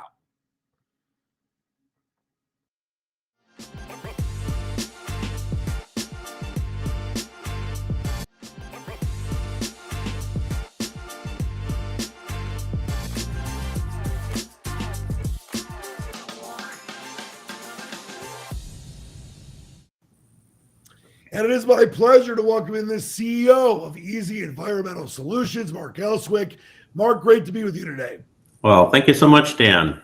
Hey, it's the dream is alive. We got lots of things going on. I'm very excited to talk about what you guys have going on. And I know that Easy Environmental Solutions had a busy and productive August, Mark. Before getting into that, remind our viewers what problem you guys are out to solve and your main product lines. Yes, so we're out to solve major problems of the world. I have a passion for solving that. So one right now we're focusing on is eliminating starvation in Africa. We've got a way to do that by technology that pulls fertilizer out of the air, and the product we can make it just from waste grass, waste palm fronds, that type of thing out in the middle of Africa. So we're really excited. Well, let's talk about that incredible work that was accomplished in August. Let's start with NanoVoid. I know a lot of people are excited about this. Easy Environmental Solutions advanced water treatment technology. I know the company is now ready to install a NanoVoid at an oil site in Texas. What will this system do, Mark, and how important is it for the company's expansion into the oil industry? Yes, again, I got different technologies in addition to the finished product. We've got the Easy NanoVoid. We basically do, we've got technologies that we can place 1.67 trillion oxygen bubbles or nitrogen bubbles, whichever gas, into a solution. So as we going into the oil industry, we've already tested at numerous sites, but we can, when they bring up a saltwater and oil solution, most of the technologies don't get it all. They leave like 15%. And so we can get it up into the high 90s. So think about that, all that oil that's just going to waste, we're able to grab with our technologies with the Easy NanoVoid. That's pretty incredible stuff. And let's talk, Mark, if we can, beyond the oil industry where NanoVoid is being used. Did Easy Environmental Solutions deploy any other NanoVoids during the month of August? Yes, we've placing it into lakes where they've got a severe problem for the swimming area, so we can dredge out the lakes organically. We're also putting it into a truck wash where they've got a waste lagoon that's a problem for the neighborhood. They're actually going to be building a new school in the area and want to get the smell and so forth taken care of. And so, many things going on. Very, very cool stuff going on, Mark. That's for sure. And here's some more. I know the first Easy Fen waste to fertilizer system is under production for Kenya. When do you expect it to be shipped and up and running? And what does the pipeline look like in the rest of Africa for Easy Fen? Yes, so that's under production right now. I'm expecting to ship it probably around the 1st of November. That type of time frame, and then the pipeline. Country after country after country is excited. It's one thing. If you've got people starving, millions of people starving in your country, and you can see a solution that can solve it, that you could just place a module right in your country. It's causing excitement in many countries across Africa, and I have actually placed a team over there in Africa just to pursue all the different opportunities. Such beautiful and important work that you're doing. So it's no surprise that interest in Easy Fen has been taking off. And as that's happened, the company has been busy, obviously, upgrading manufacturing and operations to make more units. How is that going right now, Mark? And do you have any updates for us on that? Yes, no, like I say, we're in a facility and we're putting in the manufacturing production lines that are now building. I also strategically located it because my other company, Easy Automation, is well known in the area. We actually have friends with like 90-person companies routed, multiple of them in a circle around me that all want to partner with me. I say it's just so exciting to do things that can solve major problems of the world while making a lot of money in the process. And so we're getting a real good gathering of not just our manufacturing, but everybody kind of pooling around to make it happen. It really is the perfect solution for a company like, obviously, Easy Environmental Solutions. Mark, it's always so great talking with you. Keep up the incredible work you're doing. Like you said, you're doing something that's changing the world for the better. You know, the ability for people to make money with it as well, which is the marrying of two perfect situations. So it's a great times ahead, and I really appreciate your time today.